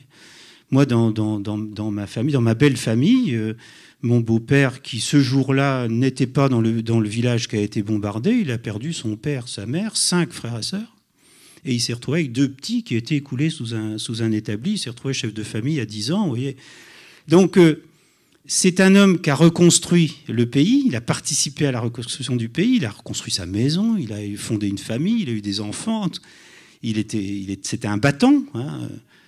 Et en même temps, il avait dans sa mémoire ce qui s'était passé dans sa famille. Vous voyez. C'est ça que je veux vous faire comprendre. Et je veux vous faire comprendre cette notion de discordance qui est extrêmement importante. Je pense extrêmement importante à comprendre. Alors tout ça, on a décortiqué ça avec Denis Péchanski et mes collègues à partir de la Deuxième Guerre mondiale. C'est loin, la Deuxième Guerre mondiale. Et ce n'est qu'au 70e anniversaire du débarquement que le président de la République, qui était François Hollande à l'époque, devant le musée mémorial de Caen, devant Barack Obama et tout un parterre de dirigeants, de chefs d'État du monde entier, a commencé vraiment à parler officiellement de ces décalages de la mémoire. Je crois que c'était un moment qui était très important. D'ailleurs, on l'a rencontré à plusieurs reprises et il nous a beaucoup aidé dans notre programme. Alors, ça, c'est la Deuxième Guerre mondiale. Deuxième, là, on va se rapprocher un petit peu plus d'aujourd'hui, 11 septembre américain. Donc, on a noué des liens avec des chercheurs américains qui ont suivi pendant plusieurs années beaucoup de gens qui avaient vécu de près ou de loin le 11 septembre américain. Et puis, il y a eu l'année 2015, qui a été une année tragique en France, avec janvier, donc on vient d'en reparler il n'y a pas très longtemps, Charlie Hebdo, Montrouge, Hypercacher, les différents événements autour des attentats donc de janvier à Paris. Et à ce moment-là, a germé dans notre idée, dans notre esprit, l'idée d'essayer de comprendre. C'est 13 novembre, hein, c'est le programme 13 novembre. Essayer de comprendre non pas simplement les conséquences d'un événement, mais essayer de comprendre cette fois-ci comment différents mécanismes vont œuvrer à partir d'un événement tragique, comment différents processus vont se mettre en place et vont construire différentes formes de mémoire. 13 novembre, c'est ça. Donc 13 novembre, je ne rappelle pas les circonstances, hein, brutales, tragiques, subites, inattendues, et ce qui va certainement être l'élément déclencheur pour nous, c'est une lettre du PDG du CNRS, Alain Fuchs, qui écrit aux chercheurs. Il écrit à la communauté scientifique et une lettre d'une page et demie. Et le contenu, c'est à peu près le suivant. Il y a cette situation, je souhaiterais que les chercheurs s'engagent et répondent à cette situation. Donc ça prend des formes diverses, il y a un appel d'offres, et en fait, avec Denis Péchanski, on lui répond. On lui dit, écoutez, voilà ce qu'on fait depuis 10 ans, avec Matrice, avec l'équipe ex-Matrice, voilà ce qu'on fait sur la Deuxième Guerre mondiale, voilà ce qu'on fait sur le 11 septembre. En fait, ce que l'on voudrait faire là, c'est pas regarder en arrière, c'est pas regarder de façon rétrospective, mais c'est regarder de façon prospective. C'est-à-dire que comment tout ça va s'écrire ? Comment, à partir d'un événement traumatique, d'un événement tragique, comment différentes mémoires vont s'écrire et comment éventuellement on peut jouer avec plein de guillemets, hein, comment on peut œuvrer sur ces différentes mémoires. Alors, Alain Fuchs nous reçoit le 5 janvier, oui, très très vite, il nous reçoit très vite. Très vite, on est reçu aussi par le PDG de l'INSERM, Yves Lévy. Tous les deux nous assurent de leur soutien et font en sorte que très vite on obtienne des moyens. Et puis, on rencontre aussi une autre personne qui va jouer un rôle clé, c'est le ministre des anciens combattants et de la mémoire. Parce que, étonnamment, à l'époque, le ministre des anciens combattants était aussi ministre de la mémoire. Et c'est extraordinaire. Moi, je n'avais pas noté ce fait. J'allais le voir en tant que ministre des anciens combattants, parce que je savais que c'était le ministre des anciens combattants qui s'occupait des victimes, etc. Et puis cet homme, donc, qui s'appelle Jean-Marc Todeschini, nous reçoit très, très, très gentiment, quoi. Enfin, gentiment, c'est peut-être pas le terme adapté, mais enfin, nous reçoit avec beaucoup d'attention, parce qu'en fait, lui, c'est sa responsabilité, c'est de mémorialiser. Et donc, comment on mémorialise un événement comme ça? Vous voyez, 13 novembre, comment on mémorialise? Qu'est-ce qu'on fait? Qu'est-ce qu'on fait au bout d'un an? Comment on se comporte vis-à-vis des victimes? Et en fait, là, il y a eu une empathie extrêmement forte qui s'est traduite par le fait qu'on a été beaucoup soutenu par les autorités. Alors, 13 novembre, c'est quoi? Un programme de recherche transdisciplinaire, le mot, on pourrait le souligner. Hein, c'est des disciplines qui travaillent vraiment ensemble. Ce n'est pas pluridisciplinaire. Ce n'est pas des gens qui travaillent les uns à côté des autres. C'est des disciplines qui fusionnent. Vous vous souvenez de ma diapo du début, de la science de la mémoire. On est dedans. Hein. On est dans une science de la mémoire où les gens se comprennent. Et c'est pour ça que j'ai voulu parler des travaux en amont, parce qu'il faut d'abord mettre à plat tous les problèmes terminologiques. C'est vrai qu'on a passé des fois des heures à dire qu'est-ce que c'est que la mémoire sociale, la mémoire culturelle, ça. Puis à un moment donné, j'ai envie de dire, c'est bon. Hein, on est d'accord, on se met d'accord sur des définitions opérationnelles et puis on avance là-dessus. Sinon, on y sera encore, quoi. On y sera encore. Et ensuite, on met en place des méthodologies, ce qui est beaucoup plus compliqué. Mais sur le plan scientifique, ce qui est extrêmement intéressant. Hein, d'arriver à concevoir des méthodologies qui permettent de comprendre tout ça de façon synergique. Donc, pour étudier la construction et l'évolution de la mémoire après les attentats du 13 novembre, fondée sur le recueil et l'analyse de témoignages, pour comprendre l'articulation entre mémoire individuelle et mémoire collective. Bon, ça, ce sont toutes les disciplines qui œuvrent. Alors, ça va du droit au big data, aux mathématiques, aux neurosciences, à l'histoire, à la sociologie, etc., etc. Et les questions, il y a évidemment beaucoup de questions, mais il y a un petit schéma qui est très simple à retenir. Parce que bon, vous n'allez pas tout retenir dans ce que je vous raconte ce soir, mais ce petit schéma, il est extrêmement simple, mais en fait, il est très, très efficace. C'est un événement plus ou moins traumatique, très traumatique pour les personnes qui sont sur les lieux, traumatique d'une autre façon pour les personnes qui étaient, comme vous et moi, sans doute, devant leur télévision, mais qui ressentent quand même une empathie avec ce qui se passe et qui voient qu'il y aura un avant, il y aura un après. C'est un événement qui est très important, hein, qui est au-delà de l'individuel, c'est quelque chose qui est très important. Le monde ne sera plus tout à fait le même. Et les conséquences sur la mémoire des individus et sur la mémoire collective. Et comment, ça c'est la petite flèche du bas, comment tout ça va bien interagir. Et alors là, je vous invite, parce que je pense qu'on va s'arrêter à écart, hein, comme prévu, je vous invite à aller sur le site. Bon, je vais répondre aux questions, mais il y a un site qui est relativement bien fait, qui s'appelle Mémoire 13 novembre. Vous pouvez aller voir les travaux, où nous en sommes. Et ce programme, c'est 5 grandes études.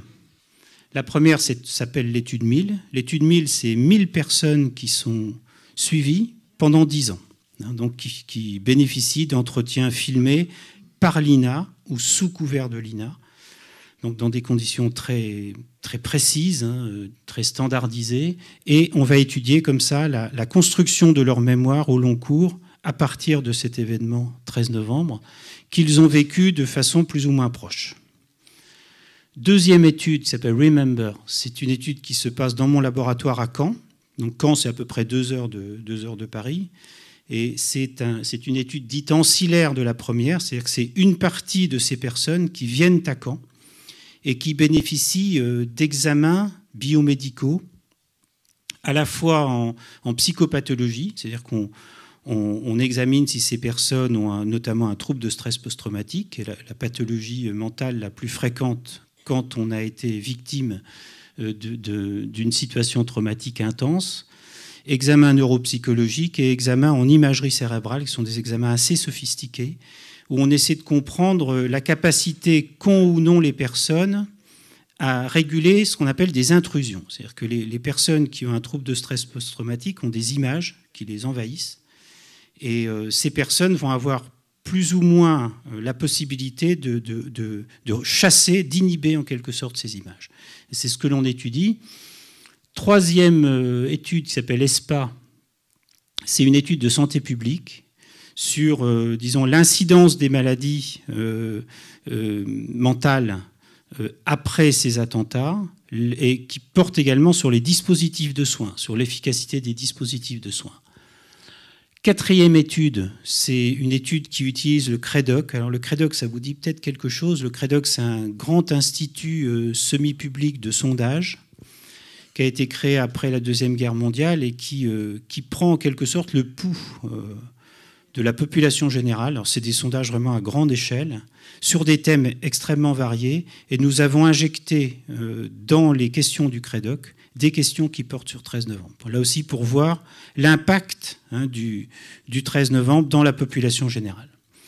Et puis, la dernière étude, c'est une étude de type Big Data, qui porte sur les médias, les réseaux sociaux, qui est faite notamment par l'INA. L'INA, qui est, comme je vous le disais tout à l'heure à propos de Multibrain, qui est dépositaire des journaux, des papiers, des journaux radio, etc., avec des transpositions, des transcriptions speech to text.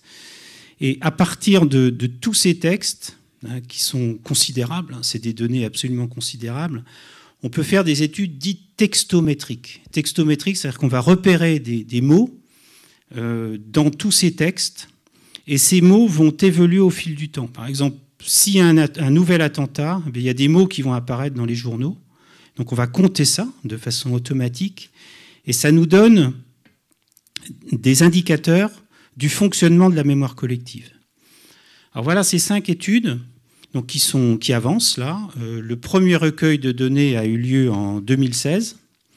Là, nous nous apprêtons à revoir les personnes en 2018, puis il y aura à nouveau des phases ultérieurement. Chaque étude produit ses résultats, et bien sûr, le plus intéressant, ce sont les travaux qui se font à la frontière de ces différentes études, par exemple l'impact de la mémoire collective sur les symptômes, par exemple, des patients. Je prends un exemple en sortant de 13 novembre, juste pour que vous compreniez. Il se fait qu'on travaille beaucoup aussi avec nos amis de Nice. 14 juillet 2016 à Nice. L'attentat sur la promenade des Anglais, qui fait en sorte qu'il y a plus de 1000 familles qui consultent le service du CHU Lanval. Des familles, les enfants, les adolescents, etc. Un an après, à peu près à la même période, il y a l'attentat de Barcelone. Barcelone et puis une autre ville dont j'ai oublié le nom sur la côte. Un attentat qui ressemble en fait à celui de Nice. Et qu'est-ce qui se passe à Nice? Je dis bien à Nice. Ce sont de nouvelles personnes qui viennent consulter à Nice, qui étaient présentes sur la promenade des Anglais au 14 juillet. Vous voyez, donc ça montre que tout ce monde de la mémoire est extrêmement perméable. Rien n'est figé, mais un nouvel événement qui se produit va pouvoir rehausser. C'est cette notion de mémoire forte, mémoire faible, qui n'était peut-être pas claire dans mes premières explications, mais que je vais vous faire ressentir. La mémoire forte, la mémoire faible, elle est chez les individus, mais elle est liée également à ce qui se passe à l'extérieur. Et un nouvel épisode va en fait renforcer un épisode antérieur. Voyez. Et c'est tout ça qu'on essaie de comprendre dans ce dispositif 13 novembre. J'ai envie de m'arrêter, oui, j'ai beaucoup de diapos. Ça, c'est très impressionnant, c'est l'INA. Tout ce que je vous ai évoqué là devient patrimoine de la nation. Tout est gravé dans le marbre. Enfin, c'est pas dans le marbre, c'est dans le numérique. C'est très, très impressionnant. C'est un dispositif très, très impressionnant. Alors, c'est tous les interviews, tout est stocké à l'INA. Et nous avons dans les personnes interviewées, y compris les plus hautes autorités de l'État, nous avons le président de la République, la maire de Paris, monsieur Cazeneuve, qui était au moment ministre de l'Intérieur, qui était certainement la personne qui était en première ligne. Donc, quand nous l'avons interviewé, il était Premier ministre. Donc, nous avons aussi ces personnalités qui sont aussi très intéressantes. Parce que je pense que ça pourra donner lieu à des études de sciences politiques dans quelques temps, parce qu'il faut laisser passer un peu de temps, mais sur les prises de décision dans des situations comme ça extrêmes. Bon, ça, ce sont les cercles. Parce que les personnes que l'on recrute appartiennent à différents cercles. Cercle 1, ce sont les personnes qui étaient les plus proches. C'est les gens qui étaient dans le Bataclan, ce sont les gens qui étaient aux terrasses. Et vous voyez qu'on a vu 355 personnes du cercle 1. Cercle 2, ce sont les personnes qui habitent dans les quartiers, mais qui n'étaient pas présentes le jour même, qui habitent ou qui travaillent dans les quartiers. Cercle 3, ce sont les gens qui sont plus loin. Et puis cercle 4, on a pris volontairement des villes de province. Et les villes de province, ce sont des villes qui ont été réactives, qui ont pu mobiliser des chercheurs très vite, hein, parce que ce qui comptait, c'était de pouvoir démarrer très vite. Et on a pu démarrer 6 mois après le 13 novembre. Et donc, les villes, ce sont Caen, Metz et Montpellier. Et donc, j'en profite pour saluer les collègues de Montpellier, dont certaines sont venues à Caen pour nous renforcer. Enfin, il y a eu une solidarité assez extraordinaire. Et d'ailleurs, notre programme a reçu le prix d'éthique Pierre Simon, qui a été dédié au personnel de la recherche. Parce que ce sont toujours les chercheurs qui reçoivent les prix, et c'est pas bien. Donc ça, je passe. Hein. C'est tout ce que je pouvais vous montrer sur les cerveaux des personnes qui ont un trouble de stress post-traumatique, etc. Mais je pourrais vous en reparler. Ici, ce sont les porteurs du programme, les institutions qui portent le programme. ESAM, qui est un consortium d'universités parisiennes, grandes écoles, CNRS et l'INSERM, qui sont les 2 porteurs scientifiques. Bon, le programme bénéficie de l'investissement d'avenir, programme investissement d'avenir, ce qu'on appelle le grand emprunt des fois. Ici, ce sont tous les partenaires du programme. Et puis, tous les soutiens, divers et variés. Voilà, je vais m'arrêter. Hein, voilà. Et puis là, ici, c'est toute mon équipe à Caen. Vous voyez, sous le soleil de la Normandie, parce que ça arrive quand même de temps en temps. Voilà, je vous remercie beaucoup. Désolé d'avoir été un peu long.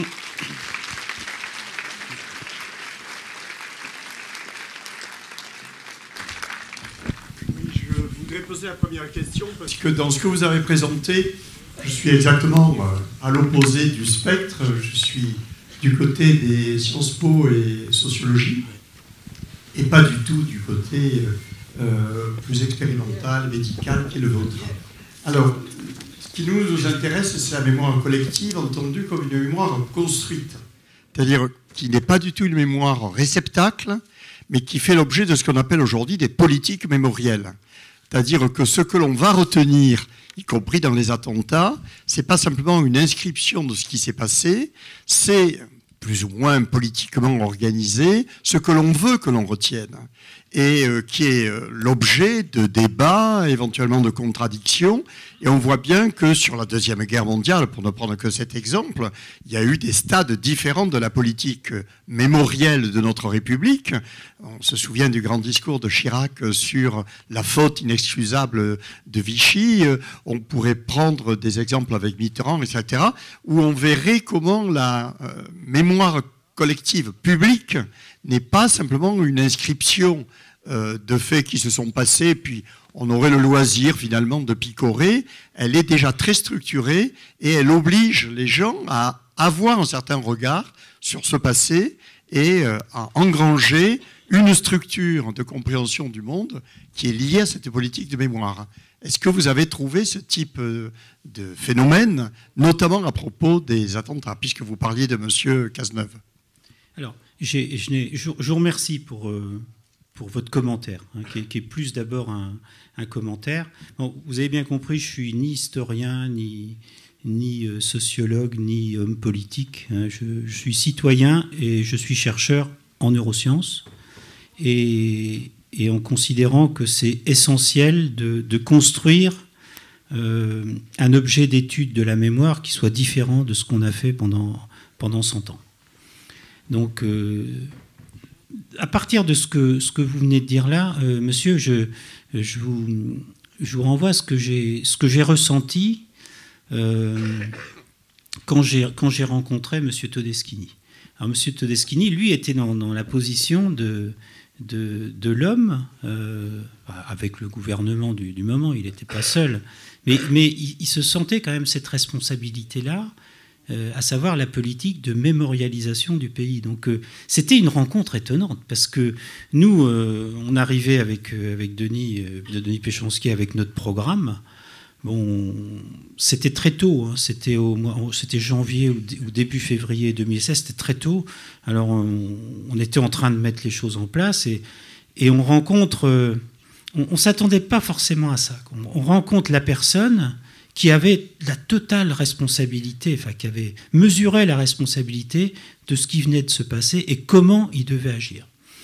Et je rentre, même si on n'est pas dans un cercle intime, ce soir je vous dis un tout petit peu de choses personnelles, parce que ça a joué dans mon engagement. Il se fait que j'ai un frère qui a été pris dans un attentat.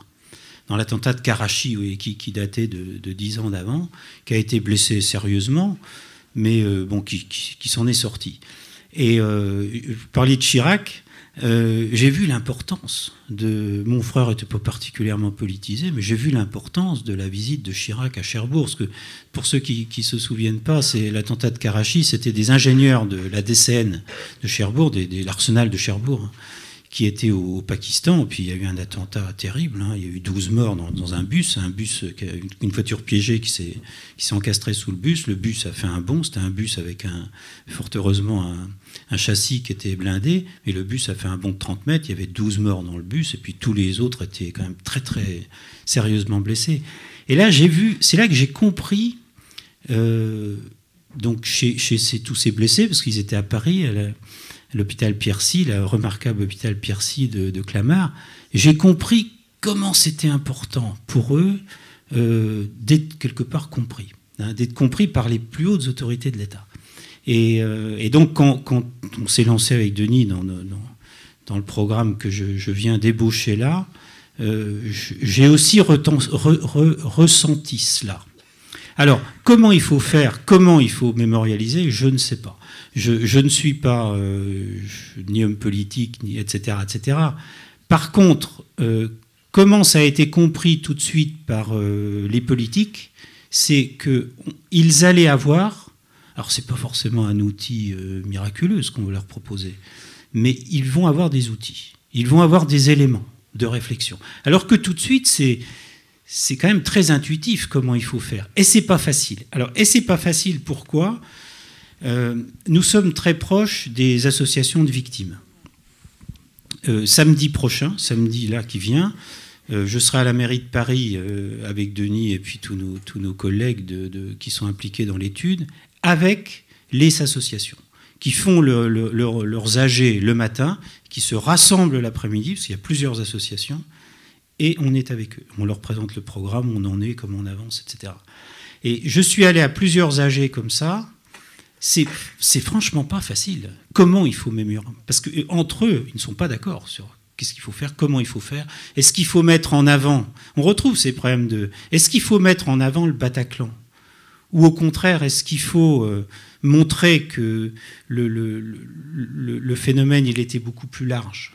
Moi, j'ai tendance à penser ça, qu'il faut qu'il n'y ait pas d'oubliés.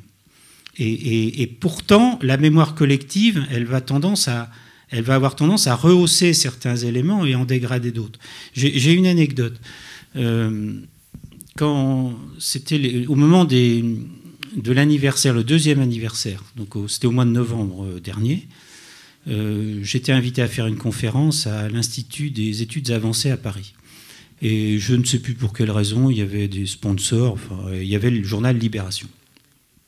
Le journal Libération m'appelle, c'est une journaliste de haut niveau, je crois que c'est si c'est pas la rédactrice en chef, c'est son adjointe, et elle m'interviewe, elle fait quelque chose de très bien, et puis elle me dit, c'est un sujet difficile, acceptez-vous de relire? Alors, je dis oui, quand on me demande de relire, j'accepte. Si on ne me demande pas, on ne me demande pas, j'accepte. Et elle m'envoie l'interview, très bien, et il n'y a qu'un endroit, je lui dis, faites attention, parce qu'elle me fait dire les victimes du Bataclan. Et je lui dis, il ne faut pas dire ça. Il faut dire les victimes du Bataclan, du Stade de France, des terrasses. Et à chaque fois, il faut que vous répétiez ça. Parce que sinon, il y a ceux qui vont être portés, en quelque sorte, et les autres qui vont être mis à l'écart. Donc, je fais ma correction, vous voyez, en mode apparent. Je mets du rouge partout. Et puis, je lui fais un mail. Je lui explique gentiment. Parce que... Et elle me dit, oui. Et donc, l'article paraît...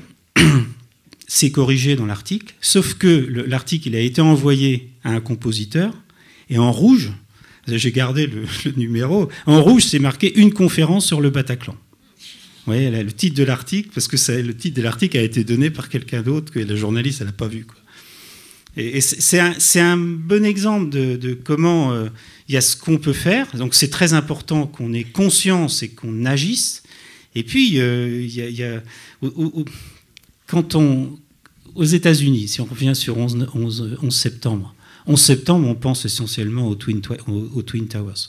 On voit les images, etc. On ne pense pas à la Pennsylvanie. On a tendance à oublier la Pennsylvanie, l'avion qui s'est crashé en Pennsylvanie. Pourtant, aux États-Unis, quand on va aux États-Unis, les Américains, ils se souviennent de celui-là.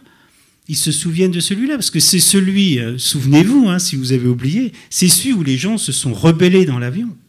Ils se sont rebellés, ils ont fait en sorte que l'avion, je ne sais pas où il devait atterrir, celui-là, enfin, dans quel building il devait foncer, mais ils ont réussi à déjouer en fait l'attentat. Ils ont payé de leur vie. Et donc pour les Américains, c'est extrêmement important. Donc vous voyez, là aussi, c'est un exemple de cette construction. Bon, il n'empêche que la politique de mémorialisation, elle existe. Et bon, moi, c'est moins mon sujet, je suis moins à l'aise pour vous répondre, mais en tout cas, je pense que le but, c'est le but de travail que j'ai ébauché là, c'est de donner des éléments tangibles, dans le temps, avec le temps. Avec le temps, bon, sur 10 ans, ce qui est déjà beaucoup, c'est un travail considérable. Ça ne suffira pas, mais ça donne quand même des indications sur un temps relativement long. Bonsoir, merci beaucoup. En fait, j'avais deux questions. La première, vous venez un petit peu d'en parler par rapport à la mémoire, la mémoire collective et le phénomène d'exclusion par rapport à cette mémoire collective. Et dans quelle mesure, en fait, moi ce qui m'intéresse, dans quelle mesure est-ce que justement cette mémoire collective peut être un outil de cohésion sociale? Et justement, le problème de l'exclusion, c'est un problème vraiment très grave, en fait, qui peut peut-être être dépassé par peut-être une action particulière en termes de partage d'une mémoire collective à créer. Parce que, par exemple, si on voit le phénomène de migration dans l'histoire, des populations se mélangent et ne partent pas forcément du même point de départ en termes de mémoire collective. Chacun va arriver avec des éléments de sa propre... Là aussi, on a des mémoires collectives qui vont se superposer. Comment faire en sorte que tout ça, ça puisse s'agencer pour créer de la cohésion sociale et éviter ces exclus qui peuvent justement avoir une réaction parfois de souffrance et parfois même de traumatisme, voire de violence, de rejet et de fermeture, de repli. Deuxième question, excusez-moi, j'en profite parce qu'après je rends le micro. Deuxième question, c'est on a compris quelque chose de très intéressant ce soir, c'est qu'on pouvait être actif par rapport à cette mémoire, la mémoire collective. Donc on n'est pas du tout passif, et donc vous avez expliqué avec ce programme superbe sur le long terme, tout un suivi pour essayer de comprendre les mécanismes de cette mémoire, comment on peut agir dessus, et les mécanismes de résilience, etc. Et la mémoire individuelle, est-ce qu'on peut être actif aussi par rapport à la mémoire individuelle? Est-ce qu'on peut l'activer, ce qui permettrait quelque part de donner une autre perception du temps. Voilà, donc justement de cette... Ça fait beaucoup de questions. Hein. Cette perception du temps qui est importante, parce qu'il y a évidemment le temps passe, c'est aussi quelque chose de traumatisant, ce temps qui passe, etc. Est-ce que la mémoire peut être un outil qui peut apporter cette espèce de plastique? Vous avez parlé de voyage dans le temps. Est-ce qu'on peut utiliser ça? Est-ce qu'il y a quelque chose qui peut nous aider à voyager dans le temps et du coup d'avoir une perception autre de ce temps? Merci. Il y a beaucoup de... Je vous remercie. Hein, ce sont des questions qui sont un peu des questions commentaires. Hein, je ne reprends pas tout. Hein. Mais est-ce qu'on peut travailler sur la mémoire au niveau individuel dans différentes pathologies pour aider les patients? Alors oui, hein, ce sont des méthodes maintenant qui sont utilisées, y compris la mémoire du futur. Comment on peut travailler les objectifs des personnes sont des thérapies maintenant qui sont utilisées dans la dépression et dans différentes maladies mentales. Ce que vous disiez sur l'immigration, je ne vais pas aller sur ce terrain-là parce que je pense qu'on s'éloigne un tout petit peu, même si c'est passionnant, ça reste dans le sujet, hein, mais j'ai pas les éléments là. Je vais juste répondre sur ce qu'on est en train d'analyser tout de suite. Vous avez compris que dans 13 novembre, il y a plusieurs études.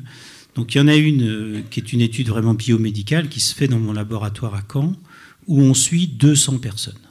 Donc ce sont des personnes qui viennent, qui restent 2 jours à Caen, qui bénéficient d'examens divers, notamment des examens du cerveau très, très poussés. Schématiquement, il y a un tiers de personnes qui étaient loin des attentats, donc qui sont des sujets contrôle. Et puis, il y a les 2 tiers qui sont des personnes, des Parisiens, donc, qui étaient au plus près. Qui sont des gens qui étaient dans la fosse du Bataclan, qui étaient aux terrasses, etc. Et ces personnes viennent à Caen, et au premier temps de l'étude, quand on les a examinés en 2016, à peu près la moitié, c'est-à-dire ça fait une 60aine de personnes, avaient encore une pathologie lourde. Je parle d'une pathologie mentale lourde. Et les autres étaient sur la voie de la guérison, de la résilience, etc.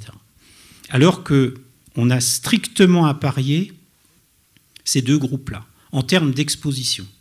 C'est-à-dire que ceux qui sont malades n'ont pas été plus exposés. Alors le plus exposé, on peut mettre plein de guillemets, hein, il faut trouver des critères. Mais on a défini des critères pour faire en sorte que, par exemple, c'était des personnes qui étaient victimes dans la fosse. Ce n'est pas des personnes qui sont intervenues. Vous voyez, on différencie quand même les statuts des personnes. Ce n'est pas la même chose. Un policier qui intervient est différent d'une personne qui était dans la fosse et puis qui est prise en otage, ou etc. Donc ça, on a fait extrêmement attention à ça.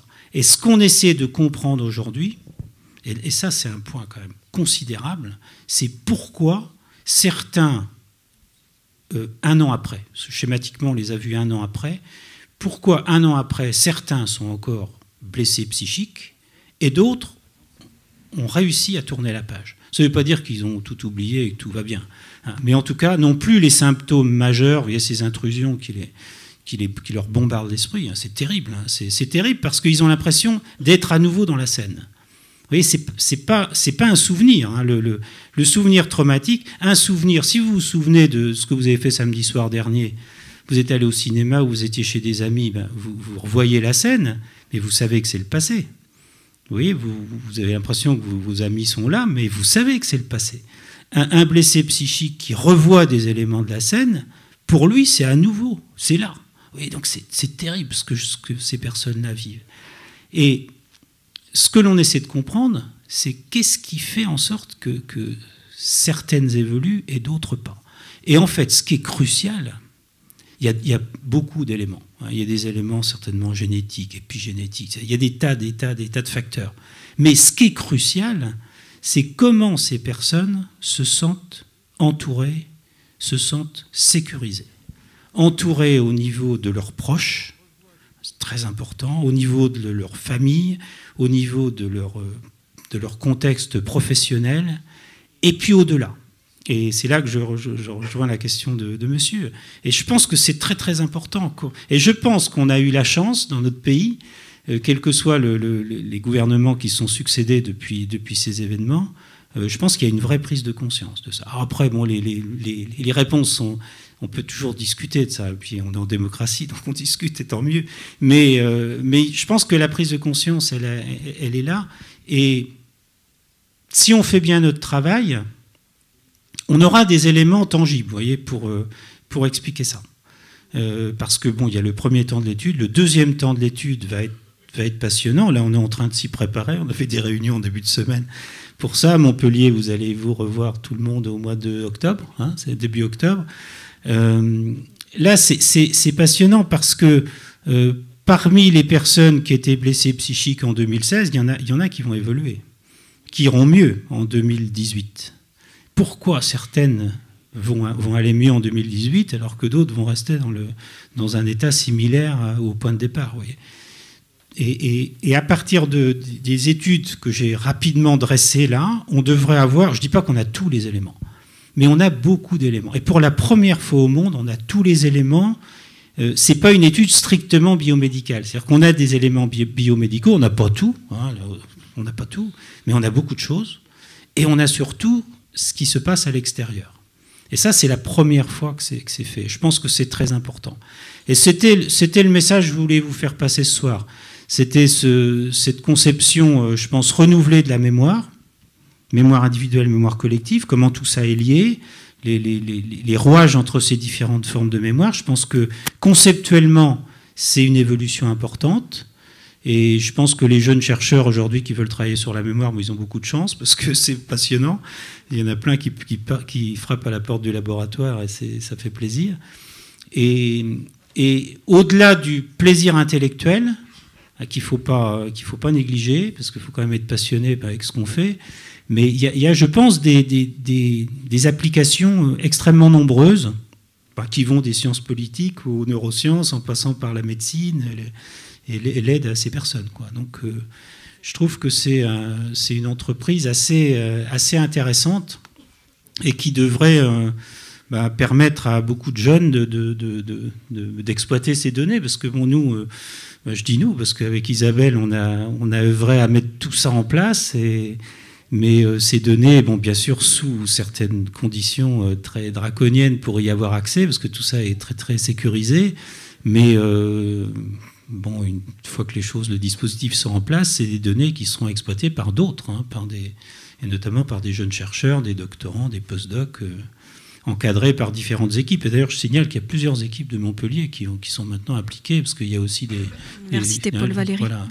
Il y a l'université. Enfin, votre ville est en pointe, hein, dans ce programme, et je rappelle le soutien qu'on avait obtenu, notamment avec Catherine Gandubert, ici présente, qui matérialise ce soutien, et toute l'équipe, là, quand on a démarré. Parce qu'on a démarré avec les moyens du bord. Hein, vous savez, la recherche, c'est souvent de l'artisanat. Hein. On a besoin de moyens, mais on a besoin aussi d'une solidarité. Et c'est ce qui fait aussi peut-être la saveur de notre métier. Bonjour. Moi, j'aurais aimé que vous nous rappeliez le fondamental de la mémoire, c'est-à-dire le passage de l'influx nerveux dans les synapses. Si je pouvais avoir brièvement votre éclairage. Ensuite, la notion de mémoire affective. Ouais. Je ne sais pas si je peux faire des grandes définitions, vous voyez, un cours sur la mémoire à ce stade-là, c'est pas évident. Bon, ce que j'ai voulu vous expliquer, c'est que la mémoire, c'est différents niveaux, hein, qui vont des aspects biologiques, hein, neurobiologiques, les connexions effectivement entre les neurones. Il faut un cerveau, il faut des connexions entre les neurones, entre des réseaux de neurones. Aujourd'hui, il y a des régions du cerveau qui sont essentielles. Je vous ai parlé de l'hippocampe. Il ne faut surtout pas retenir que tout est dans l'hippocampe. La mémoire, ce sont des synchronisations de réseaux. Et la mémoire, c'est tout le cerveau, en quelque sorte, hein, qui est impliqué. Par contre, il y a des régions qui sont extrêmement importantes. Et quand ces régions sont lésées, eh bien, ça provoque un syndrome qu'on appelle un syndrome amnésique. Donc, je ne peux pas aller tellement plus loin parce que bon, ça demanderait tout un développement. Par contre, sur la mémoire affective, je peux dire un mot. Je peux dire un mot parce que c'est... schématiquement, la mémoire et émotion, c'est pas un sujet que j'ai traité. C'est l'objet d'un autre livre. Hein, il y a le livre que j'ai présenté aujourd'hui, qui est en bas là, c'est Ma mémoire et les autres. Mais le livre qui est paru avant, il s'appelle Mémoire et émotion. C'est là où vous trouverez les éléments de réponse. Alors, très schématiquement, mémoire et émotion, il faut un peu d'émotion pour mémoriser. On peut dire ça, de façon générale. C'est-à-dire qu'il faut une certaine intensité émotionnelle pour mémoriser. Tous les bons profs savent ça. Hein, si le prof ennuyeux, tous les élèves savent ça aussi, quoi. C'est terrible, quoi. Enfin, bon, c'est terrible. Voilà. Il faut une émotion. Bon, en plus, il faut que ce soit plutôt positif, quoi, parce que bon, ça c'est la valence. Hein. Donc il y a l'intensité et la valence. Mais après, il y a un mais. Il y a un mais, et là on rejoint la problématique des mémoires traumatiques. C'est-à-dire que, vous voyez, ça marche comme ça, puis ça marche jusqu'à un certain point. Et si la situation est trop émotionnelle, c'est-à-dire que vous vivez une situation, soit où c'est votre intégrité personnelle ou l'intégrité de quelqu'un d'autre qui est mise en jeu, vous voyez, quelqu'un qui est agressé, et puis vous ne pouvez pas intervenir, enfin, vous êtes dans une situation insupportable, à ce moment-là, la mémoire ne fonctionne pas bien. Et donc, vous voyez, on n'est plus dans quelque chose de linéaire. Et c'est pour ça, c'est un peu la source du trouble de stress post-traumatique. Le trouble de stress post-traumatique, c'est une distorsion de la mémoire. C'est-à-dire que la mémoire, elle n'enregistre pas tout le contexte de la scène, comme on le fait habituellement, mais elle enregistre simplement certains éléments de la scène, des éléments un peu disparates. Alors c'est des aspects visuels, des aspects auditifs, des fois des odeurs, etc. On ne sait pas trop pourquoi, c'est ceci, cela. Et c'est cette scène un peu disparate qui va produire par la suite, hein, chez le malade, quelqu'un qui devient malade du fait de l'événement qu'il a vécu, c'est ça qui va produire les intrusions dont je vous parlais. Et comme ce sont des éléments très particuliers de mémoire, eh bien, ces éléments ne vont pas, passez-moi l'expression, vivre leur vie comme d'autres souvenirs. Parce que nos souvenirs, ils ont tendance à évoluer au fil du temps, à se modifier, à perdre généralement en intensité, sauf des souvenirs très particuliers, mais généralement, nos souvenirs, ils vont se lisser au fil du temps, mais ce n'est pas le cas des souvenirs traumatiques, parce qu'ils n'ont pas cette possibilité contextuelle qui leur permet de se modifier, de s'édulcorer au fil du temps. Bonsoir, merci beaucoup pour cet exposé. Moi aussi, j'ai 2 questions. C'est la soirée de double question. Une première un peu plus technique sur le projet que vous avez présenté. Alors notamment, je crois, il s'appelle Les 1000, où il y a des entretiens réguliers des personnes qui étaient impliquées plus ou moins dans les attentats. Et elle peut être valable aussi pour pour les sujets qui subissent les examens plus neurologiques. C'est de savoir, est-ce que vous avez un moyen expérimental de prendre en compte l'influence de l'observation sur ce qu'ils vivent au niveau de la mémoire? Parce que j'imagine, vous expliquiez l'importance de se sentir pris en compte, considéré par rapport à ce vécu, le fait qu'ils savent être inscrits dans un programme où ils vont venir parler de ça régulièrement, le fait d'en parler... J'imagine que ça influence la mémorisation de ces événements et le rapport qu'ils ont à ça. Voilà. Est-ce que vous avez un moyen de prendre en compte ça? Je vous remercie pour cette question. C'est une question excellente. Et c'est une question je l'ai presque à chaque conférence. Et sous une forme ou une autre, vous voyez, mais je l'ai presque à chaque fois. Et Denis aussi de son côté, parce que lui aussi il se promène un petit peu.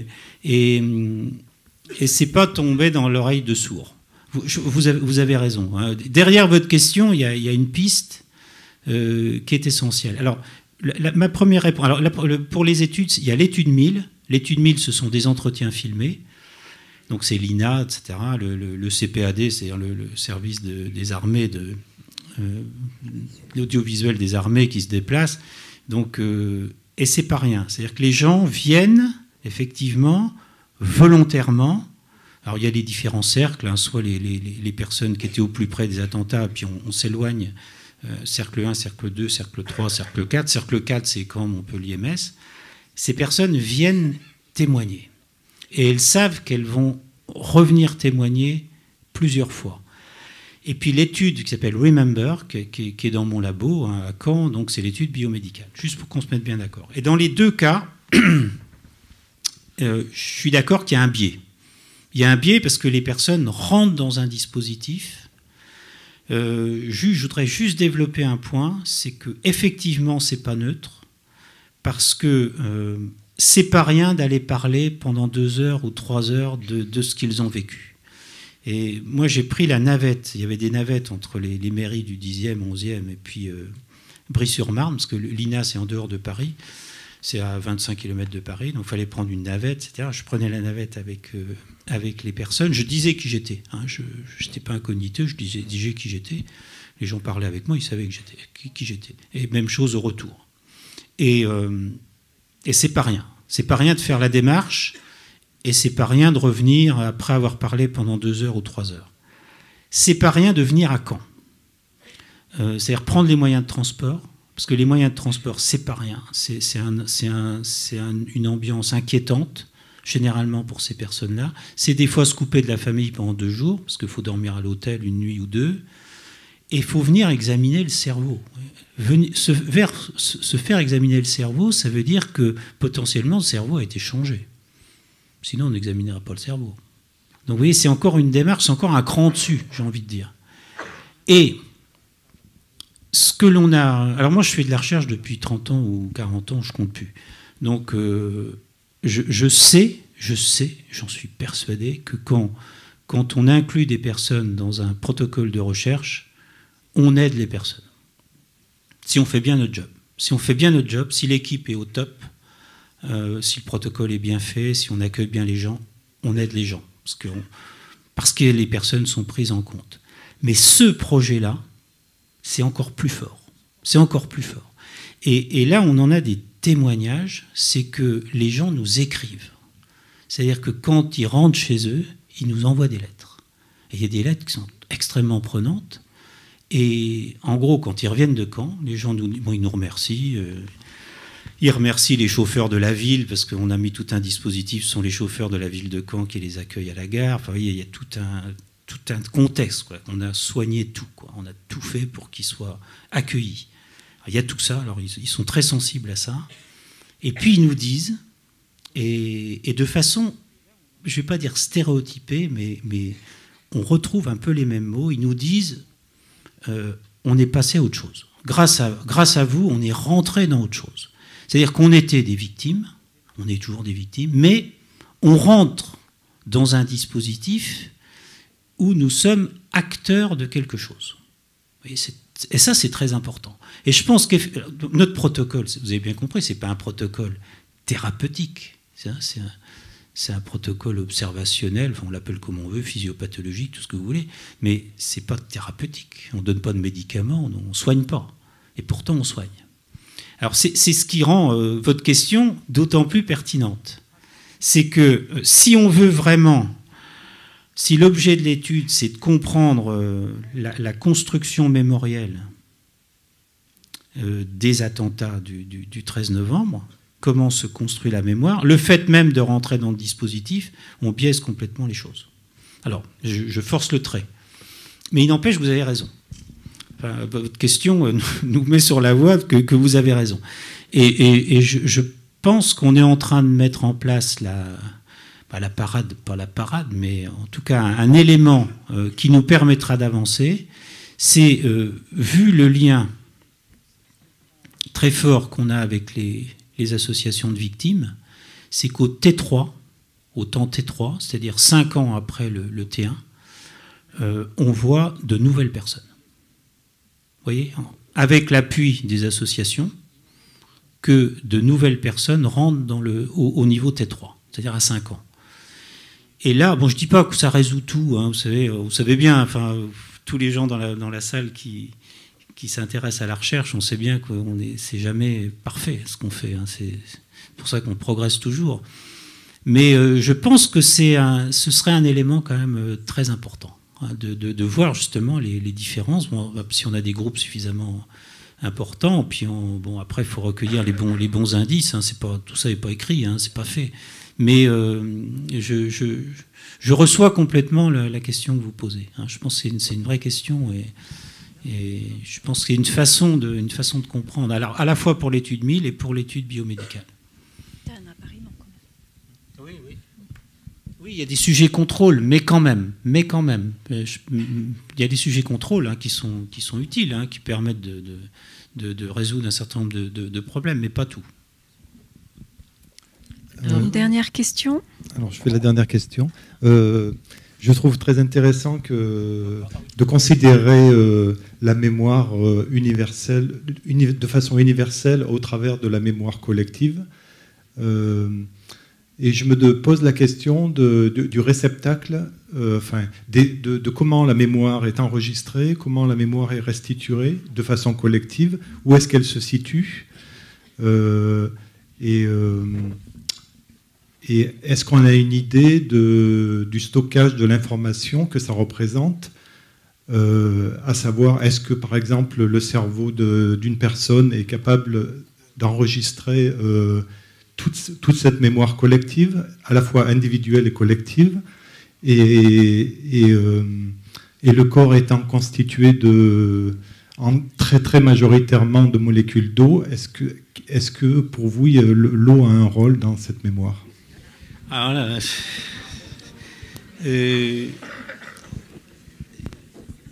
bon, comment vous dire ? Il y a de la place. Hein, il y a de la place.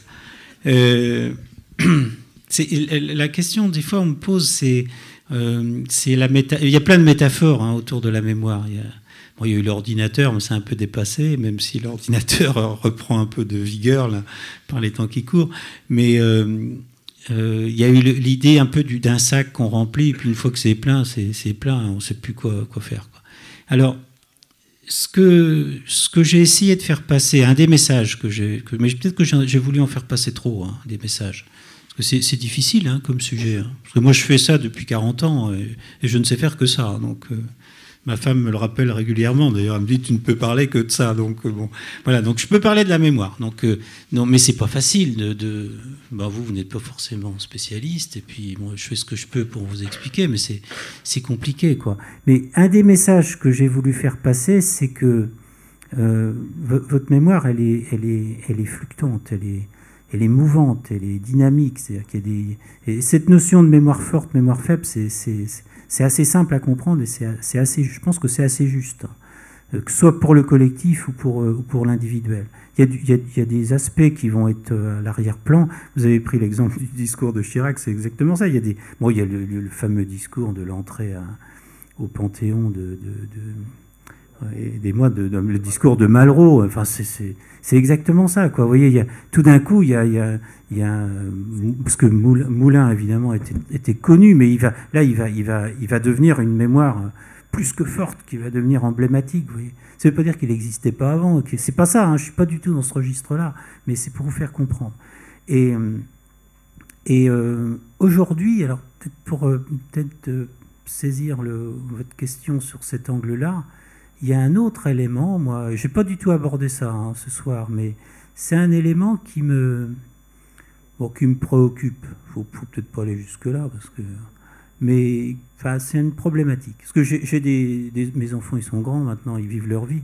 J'ai des petits-enfants, donc c'est un truc quand même qui me préoccupe. C'est le lien avec l'extérieur, un extérieur extrêmement puissant. Et parce que je pense que notre synthèse personnelle, elle est essentielle. Parce que dans le titre du bouquin, c'est quand même ma mémoire. Ma mémoire, elle reste très importante. Et les autres. C'est-à-dire que ma mémoire, je ne suis pas dupe. Ma mémoire, elle est totalement en lien avec les autres. Et c'est comme ça qu'elle doit fonctionner. Mais c'est quand même ma mémoire. Ce soir, j'avais quelques diapos, là, comme ça, je suis passé vite. Mais c'est moi qui vous ai parlé. C'est ma synthèse à moi. Et quand on parlait des hommes politiques tout à l'heure, deux hommes ou femmes politiques qui s'affrontent hein, dans un débat télévisé, c'est leur conviction. Alors bon, il y a en plus, il y a un peu d'habillage, il y a un peu de séduction, tout ça, mais quand même, il y a la conviction, il y a la synthèse personnelle qui est faite. Ça, c'est quand même crucial. Et la mémoire, c'est quand même ça. Et on a de la place dans le cerveau pour faire ça. On a de la place que ça change tout le temps. Par contre, ce qui m'intrigue, je finis quand même mon argumentation, c'est aujourd'hui le poids de l'extérieur. Et l'extérieur, je le vois plus en termes d'accès presque trop aisé à des informations externes. Parce que c'est une opposition que je n'ai pas développée, mais qui est aussi très importante. C'est la mémoire interne. Interne, le terme n'est pas très bon, mais c'est ce qu'il y a dans ma tête, en quelque sorte, la mémoire interne. Puis la mémoire externe, j'ai posé exceptionnellement mon smartphone dans mon cartable. Généralement, au bout de 2 minutes, je suis obligé d'y toucher, je suis complètement accro. C'est le fait qu'on a accès à des ressources illimitées. Alors, c'est formidable. C'est un progrès considérable. Et moi, je me rends compte que c'est un progrès considérable. Parce que j'ai connu l'avant, je connais le maintenant. Mais je pense que pour revenir aux jeunes, aux enfants, c'est une vraie problématique. C'est une vraie problématique de faire en sorte que ces enfants, que ces jeunes, ces adolescents, faire en sorte qu'on protège leur mémoire interne. Et qu'ils ne soient pas toujours, c'est un peu excessif ce que je dis là, qu'ils ne soient pas toujours en situation de stimulus-réponse. Vous voyez ce que je mets derrière ça? C'est-à-dire qu'ils ne soient pas sans arrêt sollicités par l'extérieur. Il y a pas très longtemps, j'étais invité dans je ne sais pas comment appeler ça, c'est un congrès, oui, on peut dire que c'est un congrès, ça s'appelle les Utopiales. C'est à Nantes. C'est une très grosse manifestation, il y a 80 000 personnes. C'est une très très grosse manifestation qui met, alors c'est assez original parce que ça met ensemble des scientifiques, c'est parrainé par l'INSERM, le CNRS, les organismes qu'on aime bien, ces organismes très sérieux, et des auteurs de science-fiction. Et les débats sont tout à fait étonnants parce que, à la limite, la science est plus en amont que la science-fiction. La science-fiction d'il y a 20 ans est complètement à la traîne. C'est tout à fait étonnant. Et si vous voulez, ce que développent les auteurs de science-fiction, eh bien c'est des humains qui seraient dépossédés en quelque sorte de leur mémoire, avec des mémoires qui deviendraient des mémoires essentiellement externes. Et c'est pas complètement faux. C'est-à-dire qu'il y a un certain nombre de papiers qui sont sortis récemment, dans vraiment les meilleures revues, qui montrent, quand on interroge des jeunes de 20 ans, qui ont été bercés par, y compris des jeunes de bon niveau, des gens qui sont dans les grandes universités américaines, si on leur pose des questions un peu compliquées, on a des moyens expérimentaux de mesurer ça. Eh bien, en fait, si on leur pose des questions de géographie, des questions d'histoire, des trucs un peu compliqués, vous voyez, c'est pas immédiat. Ben, à quoi ils vont faire appel? Ben, pas à leur cerveau. Ils vont pas chercher dans leur cerveau. Ils vont tout de suite chercher le chemin extérieur qui les conduit à la solution. Ce qui est une démarche complètement différente des personnes de ma génération. Parce que dans ma génération, on cherchait d'abord dans sa tête avant d'aller chercher à l'extérieur. Parce que l'extérieur, c'était compliqué. Il fallait aller faire des fiches à la bibliothèque, ça prenait 3 semaines pour avoir le bouquin, dans le meilleur des cas. Ben, vous voyez, c'était compliqué. Donc, il fallait d'abord chercher dans sa tête, quoi. Et aujourd'hui, l'immédiateté, c'est d'aller chercher dehors.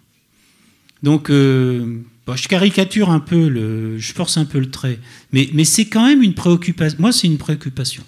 Et je pense qu'il faut protéger les petits qui grandissent et faire en sorte qu'ils aient un temps de synthèse. Si vous voulez, quand on se met à étudier la critique de la raison pure ou la phénoménologie de la conscience intime du temps, ben, faut être un peu au calme. Parce que si en même temps vous avez des stimulations de partout, je pense que vous allez avoir du mal à faire un résumé à la fin.